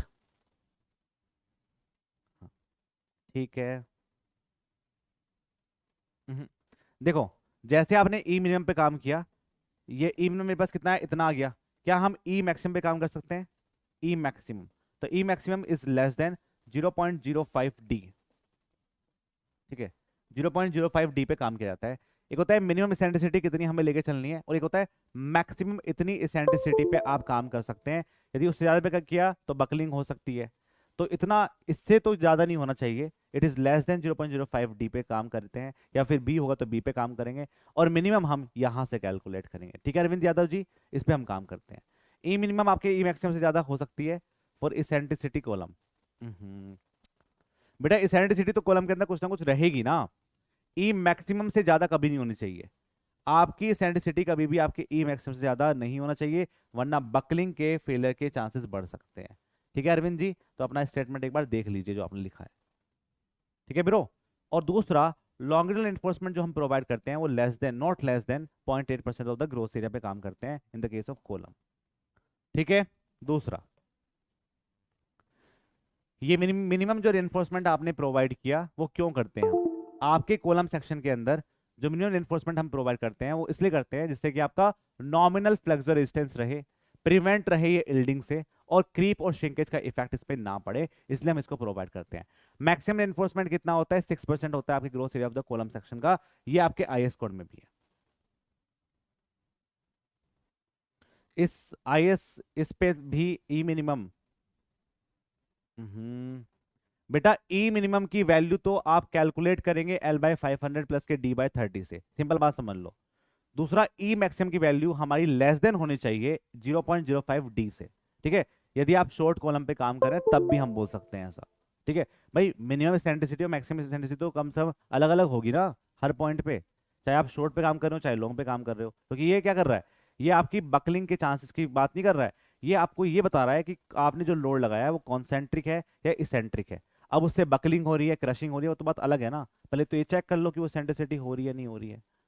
ठीक है आफ्ताब जी, तो इसलिए मैं बोल रहा था कि मैक्सिमम मिनिमम दोनों अलग अलग चीजें होती है। ओके, तो यदि मैं मिनिमम इन्फोर्समेंट पे काम करूंगा तो हम आपके नॉमिनल फ्लेक्सुरल रेजिस्टेंस पे काम करते हैं, ये आपके प्रिवेंट करता है yielding due to creep and shrinkage. तीसरा, हम बात करेंगे मैक्सिमम रेनफोर्समेंट के बारे में। मैक्सिमम जो रेनफोर्समेंट हम प्रोवाइड करेंगे वो आपके greater than 6% of the gross area of the column section होता है। तीसरा, 4% for better placement and the compaction, ये आपका 4% होता है बैटर प्लेसमेंट और कॉम्पैक्शन से। वैसे तो एग्जाम में क्वेश्चन नहीं बनेगा, लेकिन ऐसा बोल ले कि आपको पता है मिनिमम हम 0.8% यूज करते हैं, और जो मैक्सिमम है वो हम यूज करते हैं किसके लिए? 6%। लेकिन यदि आपको इजिली प्लेस करना है, यदि आपको इजिली लेके चलना है, तो क्या करेंगे? 4% पे ही काम कर लेते हैं। ठीक है, क्या बोल रहे हैं? डी सर्कुलर के लिए है तो रेक्टेंगुलर रहे तो किस केस में पूछ रहे हैं? अच्छा, ये 0.8% of gross area of the column section, तो बेटा ग्रोस एरिया निकालो ना, B/D हो जाएगा फिर। ठीक है, ये आपने कॉलम का 0.8% ऑफ ग्रोस एरिया लिया, किसका? कॉलम का। यदि सर्कुलर सेक्शन है मेरे पास तो कल को वो है सर्कुलर की जगह मेरे पास क्या होगा? रेक्टेंगुलर हो गया, तो B/D हो जाएगा। यहाँ पे कितना हो जाएगा? π/4D² हो जाएगा। ठीक है, ठीक है ब्रो, तो इसमें कोई दिक्कत वाली बात नहीं होनी चाहिए आपको। बबलू, मेरे ओल गोलू मोलू बबलू, मैं कल नाम रखा था ना कुछ मैंने, चिंटू नहीं, चिंटू भी था मेरी क्लास में एक। चले, in tall buildings heavy reinforcement in the lower most column हम यूज करते हैं, आपको पता है इसलिए मैं बोल रहा हूँ कि रेनफोर्समेंट को हमेशा हम कम करेंगे। क्या करेंगे? रेनफोर्समेंट को कम करिए। ज्यादा करोगे तो क्या होगा? हैवी रेनफोर्समेंट आप डाल नहीं पाएंगे और आपकी बड़ी जो स्ट्रक्चर होंगी वो क्या होगा? वो नहीं बन पाएंगी। अच्छा, बाबू रखा था हमने नाम, ठीक है, तो इनका नाम बाबू रख देते हैं। ये सब आई स्कोर के रिकमेंडेशंस हैं, ठीक है, याद करने पड़ेंगे ब्रो, इनसे क्वेश्चन बनते हैं, एसएससी है ये। दूसरा, longitudinal bar is not less than, ठीक है, not less than 12 mm diameter, equal to मत करो, नॉट लेस देन लिखो बस, not less than, not greater than आपका ग्रेटर देन इक्वल टू कर लेते हैं, ठीक है। क्या बोल रहा है ये?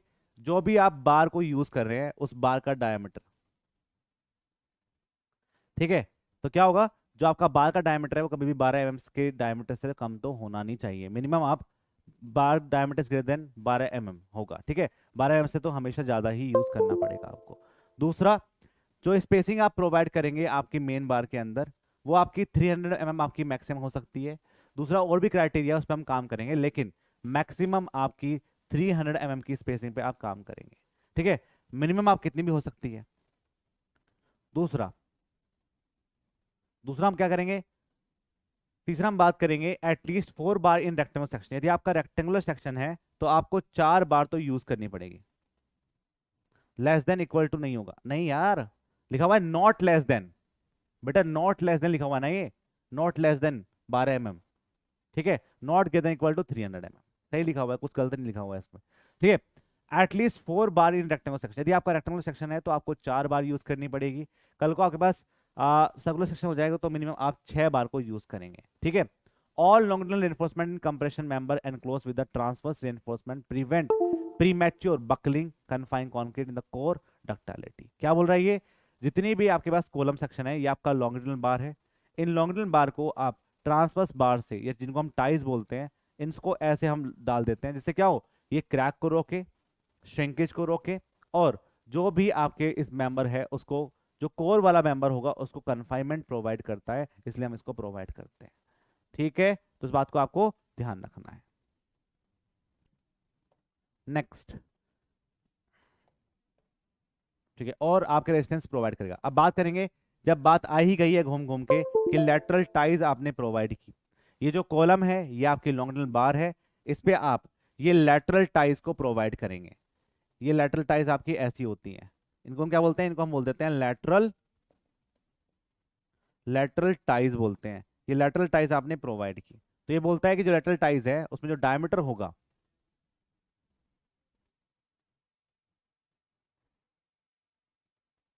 क्या बोल रहे हैं, 12 mm का भी यूज 12 mm कर सकते हैं, मिनिमम 12 mm यूज कर सकते हैं, ठीक है, मिनिमम 12 mm यूज कर सकते हैं, मिनिमम 12 mm का यूज कर पाएंगे ब्रो, ठीक है, लेकिन 12 mm से कम नहीं होना चाहिए किसी भी केस में, ठीक है। तो ये क्या लिखा हुआ है? Provide resistance against the shear and the torsion. यदि आप लैटरल टाइज को प्रोवाइड कर रहे हैं तो जो लैटरल टाइज की वैल्यू है 5t is not greater than equal to 5 longitudinal maximum by 4 6 mm, hence independent of steel grade tie. देखो क्या लिखा हुआ है, ये लिखा हुआ है जो आप टाई यहाँ पे प्रोवाइड कर रहे हैं उस टाई का जो डायमीटर है वो क्या होगा? जो आपने मेन बार पे प्रोवाइड किया उसका उसका मैक्सिमम जो डाया होगा उसका बाय 4 करो, और 6 mm मिनिमम हम यूज करते हैं।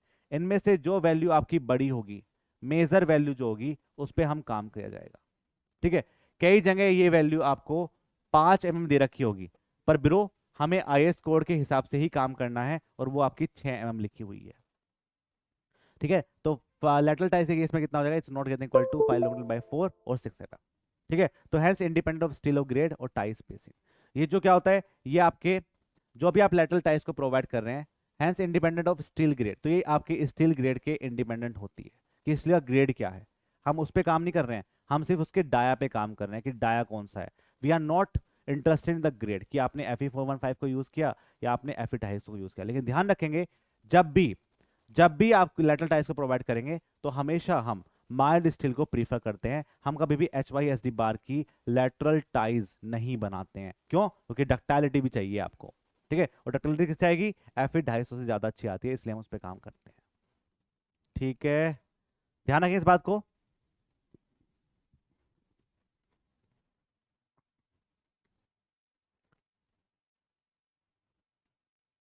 नहीं नहीं, जब आपके पास जो बीम है ना, वो बीम क्या है, मेरे पास हॉरिजॉन्टल मेंबर है, उसमें जो आप बांधेंगे ना उसको, उसके लिए हम स्टीरअप को प्रोवाइड करते हैं जो शियर को रजिस्ट करेगा। लेकिन कॉलम में क्या है, कॉलम सेक्शन की लेंथ बड़ी हो गई है, तो वहां पे जो शियर रजिस्ट करने वाली चीज होगी ना, उसके लिए आपको लेटरल टाइज प्रोवाइड करनी पड़ेगी उसको बांधने के लिए, क्योंकि बकलिंग हो सकती है किसी किसी पॉइंट पे। ठीक है, तो बीम के केस में स्टीरअप प्रोवाइड की गई थी, और कॉलम के केस में क्या करेंगे, हम आपकी टाइज को प्रोवाइड करेंगे। ठीक है, क्योंकि शियर बहुत बड़ी चीज नहीं होती है कॉलम में, बड़ी चीज क्या होती है, बेंडिंग, बकलिंग। ठीक है, क्या क्या नियम होगा, कौन से नियम की बात कर रहे हो यार, आफ्ताब आलम, बोलिए जल्दी से, कौन से नियम की बात कर रहे हैं। तो is independent of steel of grade tie spacing जो बात हम करते हैं, जो ये टाई स्पेसिंग है, इसकी वैल्यू आपके पास क्या है, लीस्ट लेटरल डायमेंशन। जो आपकी लीस्ट लेटरल डायमेंशन होती है, कुछ बच्चों को तो ये बता कि सर लीस्ट लेटरल डायमेंशन क्या होता है। ठीक है, हाँ, हम जब भी स्पेसिंग की बात करेंगे तो लेस देन स्पेसिंग पे काम करेंगे।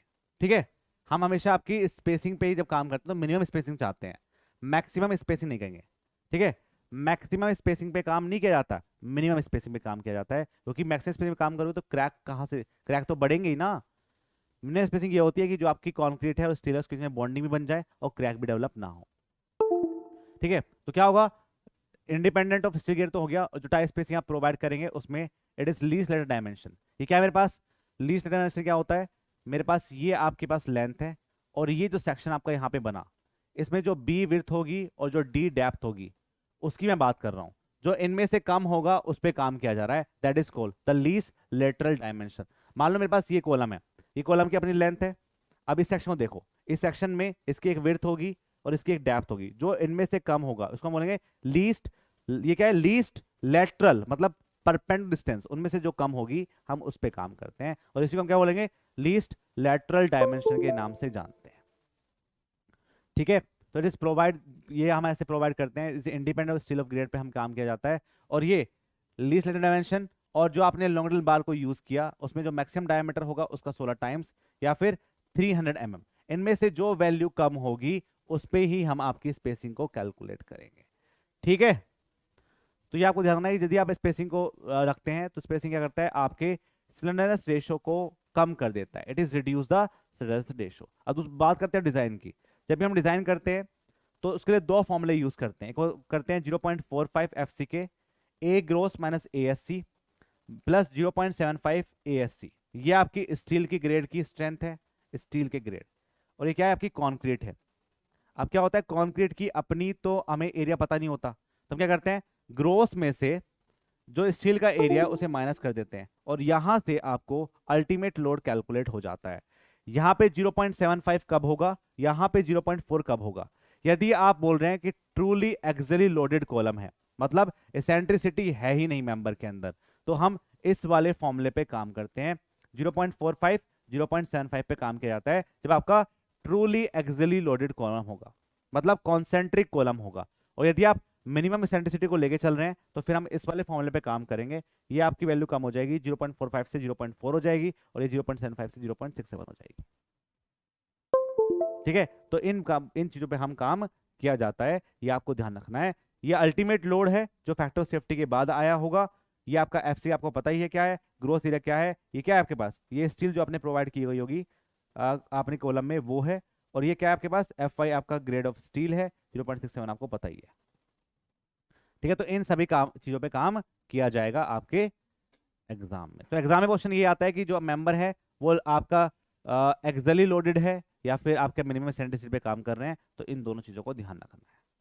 ठीक है, नेक्स्ट, अब क्या होता है कि कॉलम में ना आपने टाइल्स तो प्रोवाइड कर दिया, लैटरल टाइल्स तो प्रोवाइड कर ही दिया आपने।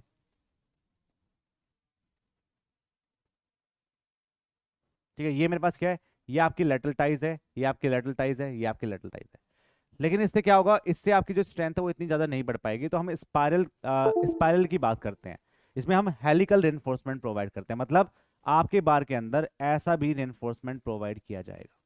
क्या बोलते हैं इसी को हम स्पाइरल के नाम से जानते हैं। यदि आप ऐसा कर रहे हैं तो आपके कॉलम की जो स्ट्रेंथ है, जो लोड को रेजिस्ट करने की स्ट्रेंथ है, वो 5% बढ़ जाती है। 5% ये वैल्यू आपकी बढ़ी हुई पाई जाएगी।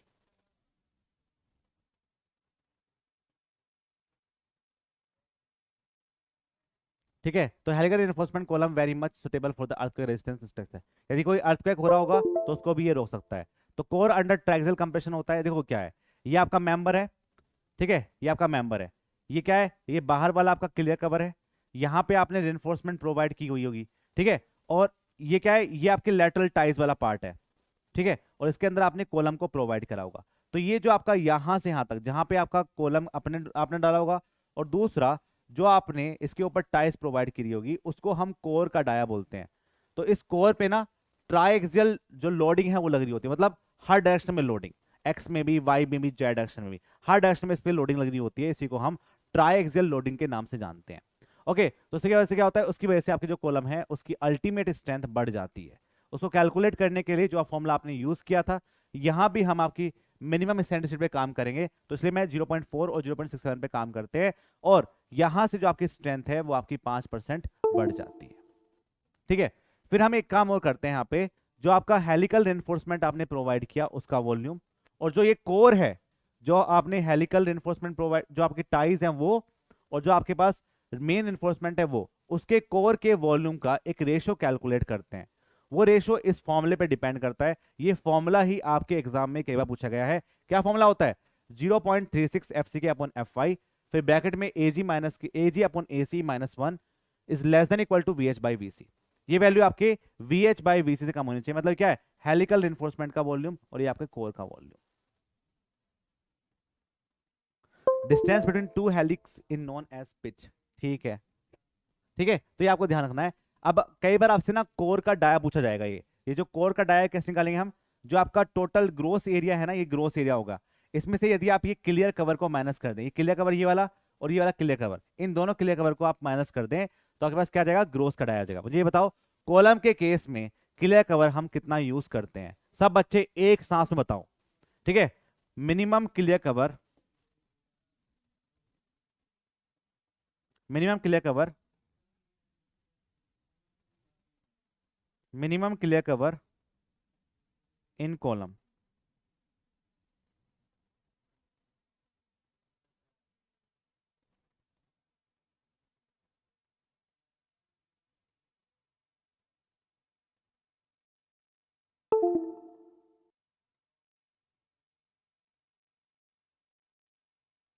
40 mm, 50 mm, 50 mm, 50 mm, 50 mm, या 40 mm यूज करेंगे। बेटा बताओ 50 mm कहाँ यूज करते हैं फिर, जल्दी बोलो यार। 40 mm यूज करते हैं, 50 mm यूज करते हैं? जो 50 वाले हैं वो 50 क्यों बोल रहे हैं, पहले ये बताओ। सर फिर 75 यूज कहाँ करते हैं, हो रहा है कंफ्यूजन। सर 40 केस में हम 50 mm यूज करते हैं, ये हम आपको बता चुके हैं पहले ही, ठीक है। लेकिन कॉलम के केस में 40 केस में 50 mm यूज करते हैं, फिर 75 कहाँ यूज करते हैं ब्रो, 75 कहाँ यूज करते हैं, जल्दी बोलो। हाँ, एक्सपोज टू सी कंडीशन। देखो 40 के केस में हम दो तरह की क्लियर को प्रोवाइड करते हैं, दूसरा 50 mm, 75 mm। यदि आपकी कंडीशन जो है वो सीवियर कंडीशन हो जाती है, वेरी सीवियर हो जाती है, तो हमें अपने कवर को और बढ़ाना पड़ेगा। तो कितना हो जाएगा, वो आपका जो कवर होगा फिर वो 75 mm हो जाएगा, वरना हम बेसिकली 50 mm को यूज करते हैं in the case of footing. ठीक है, लेकिन कॉलम के केस में हम जो यूज करेंगे वो आपका 40 mm यूज करेंगे, 40 mm को यूज करते हैं। ठीक है, नेक्स्ट नेक्स्ट हम बात करते हैं शॉर्ट कॉलम के बारे में। शॉर्ट कॉलम को आप ऐसे भी बोल सकते हैं, ठीक है, ऐसे भी बोल सकते हैं। आपने देखा होगा, लिखा हुआ ऐसे लिखा हुआ कहीं ना कहीं, कि जब भी मैं अल्टीमेट लोड की बात करता हूं, हम हमेशा इस पर डिजाइन करते हैं कि जो मिनिमम इसेंट्रिसिटी है is not greater equal to 0.05 times. Minimum eccentricity कभी भी इससे ज्यादा नहीं होनी चाहिए, मतलब मैक्सिमम से ज्यादा नहीं होनी चाहिए। ये तो मैक्सिमम वाली है ना, ये आपकी मैक्सिमम वाली है। E minimum eccentricity is not greater equal to. Sir 25 mm कब यूज करते हैं, हाँ ये बताओ मुझे। क्या कभी कॉलम के केस में हम 25 mm भी यूज कर लेते हैं, ये बात भी अच्छी है, आदर्श ने सही पूछा है। ये भी एक क्राइटेरिया है इस कोड का कि 25 mm भी हम आपके कॉलम में यूज कर सकते हैं। आप अपने क्लियर कवर को 25 mm भी यूज कर सकते हैं in the case of column. Where, कब यूज करेंगे, कब यूज करेंगे? यार थोड़ा सा करप्ट हो गया फाइल आज, वरना आज क्लास बढ़िया हो जाती यार। अब ये सब मैं लिख के लाया था इसमें कुछ कुछ चीज़ें शॉर्ट कॉलम के केस में। देखो जब भी आपकी माइल्ड एक्सपोजर कंडीशन होगी ना, क्या होगी? माइल्ड एक्सपोजर कंडीशन होगी, और आपका जो डाया है वो तो 12 mm से बड़ा ही है, तो उस केस में आप क्लियर कवर को 25 mm भी यूज कर सकते हैं in the case of mild exposure condition में। ठीक है, लेकिन यदि मैक्सिमम केस में क्या होता है, माइल्ड एक्सपोजर कंडीशन नहीं हो पाती है, या तो मॉडरेट रहेगी या सीवियर रहेगी। ठीक है, तो ये आपको ध्यान रखना है। दूसरा दूसरा जो केस है वो यही है कि आपका जो जो लीस्ट लेटर डायमेंशन है वो काफी कम है। भाई देखो, सिंपल बात समझो, जो आपकी लीस्ट लेटरल डायमेंशन है, यदि वो आपकी less than equal to 200 mm है, और बार का डाया आप कम कर सकते हैं, अब bar dia is less than 12 mm है, तो उस केस में क्या होता है, क्लियर कवर को आप प्रोवाइड कर सकते हैं। कितना? 25 mm यूज कर सकते हैं। ठीक है, ये दो क्राइटेरिया होते हैं, इन पे हम काम करते हैं। ठीक, क्योंकि देखो क्या होगा, यदि आपका and diameter of bar 12 mm से कम हो। हाँ बिल्कुल सही बात है, आशमा ने अशमा अशमा खातून। ठीक है, तो इन्होंने बिल्कुल सही बोला है। देखो डायमीटर यदि आपका 12 mm से 12 mm से बड़ा होगा, तो तब तो हमें कवर को और बढ़ाना पड़ेगा, क्योंकि अपना डाया ही बड़ा है तो कवर और बढ़ाइए। यदि आपका डाया 12 mm से कम है, और आपकी जो लेटरल डायमेंशन है, लीस्ट लेटरल डायमेंशन, वो 200 mm से कम है, 200 mm या 200 mm से कम है, तो उस केस में आप अपने क्लियर कवर को 25 mm यूज कर सकते हैं। ये आपके आईएस कोड का रिकमेंडेशन है, आईएस कोड ये बोलता है। ठीक है, अब आप बोलोगे सर ये बात तो सही नहीं है, आपने तो अभी बोला था कि 12 mm से कम तो हम यूज करेंगे ही नहीं कॉलम के केस में, पर कुछ ऐसी सर्कमस्टेंसेस आ गए, हमने यूज कर लिया कॉलम के केस में 12 mm से डाया, तो उस केस में हम आपके क्लियर कवर को 25 mm करते हैं। ठीक है, याद रखेंगे इस चीज को, इस चीज को याद रखेंगे। ठीक है, दूसरा दूसरा ये बात ध्यान रखेंगे, जब भी हम आपकी डिजाइन करते हैं तो हम ये चेक करते हैं कि आपका जो क्रिटिकल सेक्शन है वो कहाँ होगा, क्रिटिकल सेक्शन कहाँ होगा। ठीक है, मान लो ये कॉलम है, ठीक है, तो ये कॉलम के फेस पे जब भी आप बात करते हैं तो bending, critical section for the bending के लिए आपके फेस ऑफ द कॉलम पे काम किया जाता है। ठीक है, दूसरा, यदि आपका वन वे शेयर है और टू वे शेयर है, एसएससी में पूछा है, हाँ जी पूछा है, एक्सेप्शनल केस होते हैं ये कुछ। ठीक है, हाँ पूछा गया है, organic chemistry exceptional Kota factory. नहीं यार ब्रो, आप यूज तो करना पड़ेगा, आप क्या कर सकते हैं, लिखा हुआ है आपके आईएस कोड में, जहां पे आप क्लियर कवर पढ़ते हैं ना, वहीं पे आईएस कोड में लिखा हुआ है कि आप अपने कॉलम के केस में 25 mm के क्लियर कवर को भी यूज कर सकते हैं यदि कंडीशन ये फलाना है तो। ठीक है, ये भी आपके एग्जाम में आ चुकी है। दूसरा, यदि ये बात करो आपके पास वन वे शेयर है, तो वन वे शेयर में क्या होगा, यदि वन वे शेयर है तो ये आपका फेस ऑफ द कॉलम है, इससे D distance from the face of column पे काम किया जाता है, D distance from the face of the column, face of the column पे काम किया जाता है यदि आप वन वे शेयर पे काम कर रहे हैं। एसएससी में नहीं पूछा है तो पूछ लेगा फिर, ठीक है पूछ लेगा। दूसरा, यदि आपसे पूछे कि यदि आपको टू वे शेयर पे काम करना है तो क्या होगा, जहां पे आपका फेस ऑफ द कॉलम है उससे d/2 डिस्टेंस पे, d/2 डिस्टेंस पे हम क्या करते हैं, आपके टू वे शेयर को कैलकुलेट करते हैं, टू वे शेयर को हम कैलकुलेट कर लेते हैं। ठीक है ब्रो, तो ये बात आपको ध्यान रखनी है, एग्जाम में क्वेश्चन बन सकता है। ठीक है, ये हम पढ़ेंगे बाद में, थोड़ा सा इसमें लिखना पड़ेगा मुझे, इतना ही लिख पाया मैं 1-2 घंटे में, जो नहीं तो अब हाथ से लिखना पड़ेगा, एक क्लास और लगानी पड़ेगी तुम्हारी, एक क्लास और लगानी पड़ेगी भाई। आज ही कर लें क्लास, किस टाइम करें, किस टाइम कर सकते हैं क्लास एक, यार यूट्यूब पे क्लास भी करनी है। क्रिटिकल सेक्शन थोड़ा लिखा हुआ कम है यार अभी, लास्ट एक बार और बता दीजिए, लास्ट, ये लास्ट, अरे जो आपके पास क्या है, टू वे शेयर वन वे शेयर तो आपको समझ में आ चुका है। ठीक है, क्या होगा यहाँ पे हम बैंडिंग पे काम करते हैं, या फिर हम आपके वन वे शेयर पे काम करेंगे, टू वे शेयर पे काम करेंगे, जो शेयर का आपका रेजिस्टेंस है वो 2 डायरेक्शन में हो रहा है, 1 डायरेक्शन में हो रहा है। तो यदि आप अपने बैंडिंग की बात करेंगे तो फेस ऑफ द कॉलम पे काम करेंगे, यदि आप d/2 डिस्टेंस पे काम करेंगे तो आप 2 वे शेयर पे काम कर रहे होंगे। यदि आप डी डिस्टेंस पे काम कर रहे होंगे तो आप क्या करेंगे, 1 वे शेयर पे काम कर रहे होंगे। ये 3 क्राइटेरिया होते हैं आपके क्रिटिकल सेक्शन, ठीक है, for bending moment, 1 way shear, 2 way shear. Sir 6 से 8 कर लीजिए एक क्लास, ठीक है, यूट्यूब पे पढ़ा देना। नहीं यार, यूट्यूब पे सॉन्ग चल रहा है आपका यार, मेरे पास टाइम नहीं बच रहा, टेस्ट ही बनानी है आपकी। Sir T beam acts as a rectangular beam if it is falls within the flange, ये सिनेरियो कब होता है सर? अरे सिंपल है, देखो ये मेरे पास क्या है, टी बीम है। अब कुछ क्वेश्चन पूछ रहे हैं तो मैं बता देता हूँ एक बार। देखो, आगे मैं करवाऊंगा, अभी करवाऊंगा या फिर कल करवाऊंगा, ठीक है। मुझे एक क्लास और चाहिए भाई, मैं क्या कर सकता हूँ, मेरी पीडीएफ ने मेरा साथ नहीं दिया लास्ट मोमेंट पे, ठीक है। ये मेरे पास क्या है, ये, ये आपका फ्लैंज पार्ट है, ये आपका वेब पार्ट है, ठीक है। अब मान लो ये आपकी बी एफ है, ये आपकी बी वेब है,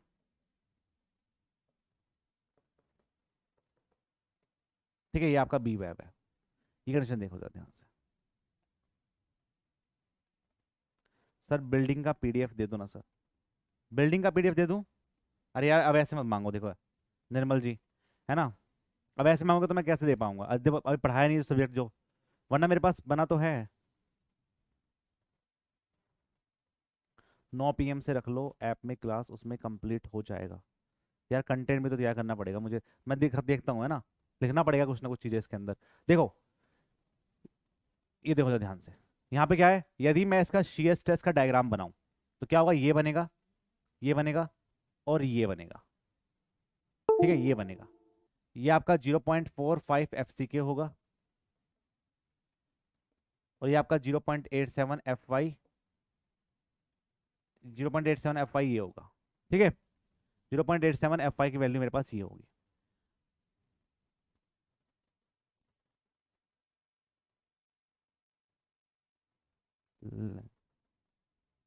टेस्ट सीरीज बना लीजिए, फिर सोम कर लेंगे, बट आज ही खत्म कर लेते हैं, टाइम देख लीजिए आपने। हाँ हाँ ठीक है, मैं वो बता देता हूँ। हाँ आज ही करेंगे प्रो, आज ही करेंगे, करेंगे तो आज ही करेंगे आरसीसी, है ना, कंप्लीट। देखो, ये देखो ध्यान से यहाँ पे, यदि आपके पास आपकी न्यूट्रल एक्सिस है वो विद इन ए फ्लैंज है, यदि फ्लैंज के अंदर अंदर ही है, विद इन फ्लैंज है, विद इन फ्लैंज की बात कर रहे हैं, तो यहां पे एक बात देखो कि जो 0.45 FCK की आपकी स्ट्रेस है वो इस पूरे के पूरे, ये तभी होता है जब आपका जो 0.45 FCK की जो मेरे पास स्ट्रेस होगी वो पूरे फ्लैंज सेक्शन में आपकी कांस्टेंट रहेगी। क्या रहेगी? कांस्टेंट रहेगी। यदि वो कांस्टेंट रह पाती है तो हम तभी बोल पाते हैं कि आपके पास क्या होगा, आप यहां पे ले लो, यहां पे ले लो, यहां पे ले लो, स्ट्रेस आपके पास क्या होगी, 0.45 FCK ही हो पाएगी। और जब 0.45 FCK की ही आपकी स्ट्रेस हो पाई तो हम यही बोल पाएंगे कि ये स्ट्रेस तो आपके बी में भी थी, सिंगल रेनफोर्स सेक्शन के अंदर, ठीक है, सिंगल रेनफोर्स सेक्शन के अंदर भी यही स्ट्रेस हमने डेवलप की थी। तो हम ये बोल सकते हैं क्या कि जो इससे नीचे वाला सेक्शन होगा वो क्या होगा, ऊपर वाला सेक्शन क्या क्या हो गया, कंप्रेशन में हो गया, और नीचे वाला सेक्शन आपके टेंशन में हो जाएगा। और जब टेंशन में हो जाएगा तो टेंशन, जो हम कंक्रीट की टेंसिल स्ट्रेंथ होते हैं, कंक्रीट की टेंसाइल स्ट्रेंथ होती है, उसको हम इग्नोर कर देते हैं। कंक्रीट की टेंसाइल जो स्ट्रेंथ है उसको हम इग्नोर मार देते हैं। तो यदि मैं इग्नोर मार दूंगा तो मुझे वेब की विड्थ से कोई मतलब ही नहीं है। अब मुझे क्या करना पड़ेगा, मुझे सिर्फ इस पे ही काम करना पड़ेगा, मुझे सिर्फ इस पे ही मैं काम कर लेता हूं, या मैं इस पूरे सेक्शन को ऐसे मान लूं, मैं इस पूरे सेक्शन को ऐसे मान सकता हूं, ठीक है, और तब काम कर सकता हूं यहां पे, ठीक है ब्रो। क्योंकि क्या हो गया, मेरे जो नीचे वाली जो स्ट्रेंथ है वो तो सब क्या हो गई, कंक्रीट आपकी टेंशन में आ गई, और उसको हम इग्नोर मार देंगे। ये तभी हो पाता है जब ये वाली जो स्ट्रेस है वो आपकी 0.45 FCK हो और ये आपके स्टेट पोर्शन में ही। कल को यदि ये पैराबोलिक में हो गया तो कंडीशन चेंज हो जाएगी, ठीक है। यदि विद इन द फ्लैंज पाया गया तो हम फिर इसी पे काम कर पाएंगे, ठीक है। तो यही कंडीशन होती है जिस पे हम काम करते हैं। वैसे हम इसको अच्छे से पढ़ते हैं, लेकिन अभी इतना टाइम नहीं है कि मैं आपको अलग अलग केस करके दिखाऊं कि यहाँ पे आया, फिर यहाँ पे आया, फिर यहाँ पे आया। उसके 3 केस बनते हैं, उसके लिए फैक्टर लगता है YF की वैल्यू, वो हम कर देते हैं। तो नहीं नहीं यार, आज ही कराऊंगा, मैं आपको टाइम देता हूँ, ठीक है। एक बार देख के अपना स्केड्यूल कि मेरा क्या टाइम है, मैं क्लास का टाइम और बताता हूँ आपको, ठीक है। सर जी एक बार रिपीट, कुछ नहीं, देखो ब्रो एक बात समझो, ये टी बीम है मेरे पास, ये मेरे पास क्या है, ये आपकी विड्थ ऑफ द फ्लैंज है, ठीक है। ये क्या है मेरे पास, this is not width, this is depth of the flange है, ये डीएफ है। यदि डीएफ के हर पॉइंट पे स्ट्रेस 0.45 एफसीके है, यहां भी यहां भी यहां भी यहां भी यहां भी, तो स्ट्रेस का वेरिएशन तो सेम ही हो गया ना। जो चेंज हो रहा है वो पैराबोलिक में हो रहा है ना, जो चेंज हो रहा है वो पैराबोलिक में हो रहा है, यहां आपका चेंज हो गया। यदि ये ऊपर आ जाएगा तब चेंज होगा, लेकिन यदि आपका विद इन द फ्लैंज होगा तो स्ट्रेस आपकी 0.45 एफसीके ही रहेगी। और वो किसमें होता है, वो आपका होता है इन the case of rectangular section. तो इसको ऐसा ना कर लो कि रेक्टेंगुलर बीम की तरह ही डिजाइन कर लो, और उसमें क्या होता है, उसमें जो आपके पास कॉन्क्रीट टेंशन में होती है उसको हम इग्नोर मार देते हैं। तो क्या करेंगे, ऊपर वाले पार्ट से ही डिजाइन कर देते हैं, ऊपर वाले पार्ट से ही डिजाइन कर देंगे। मेरी बात सबको समझ में आई?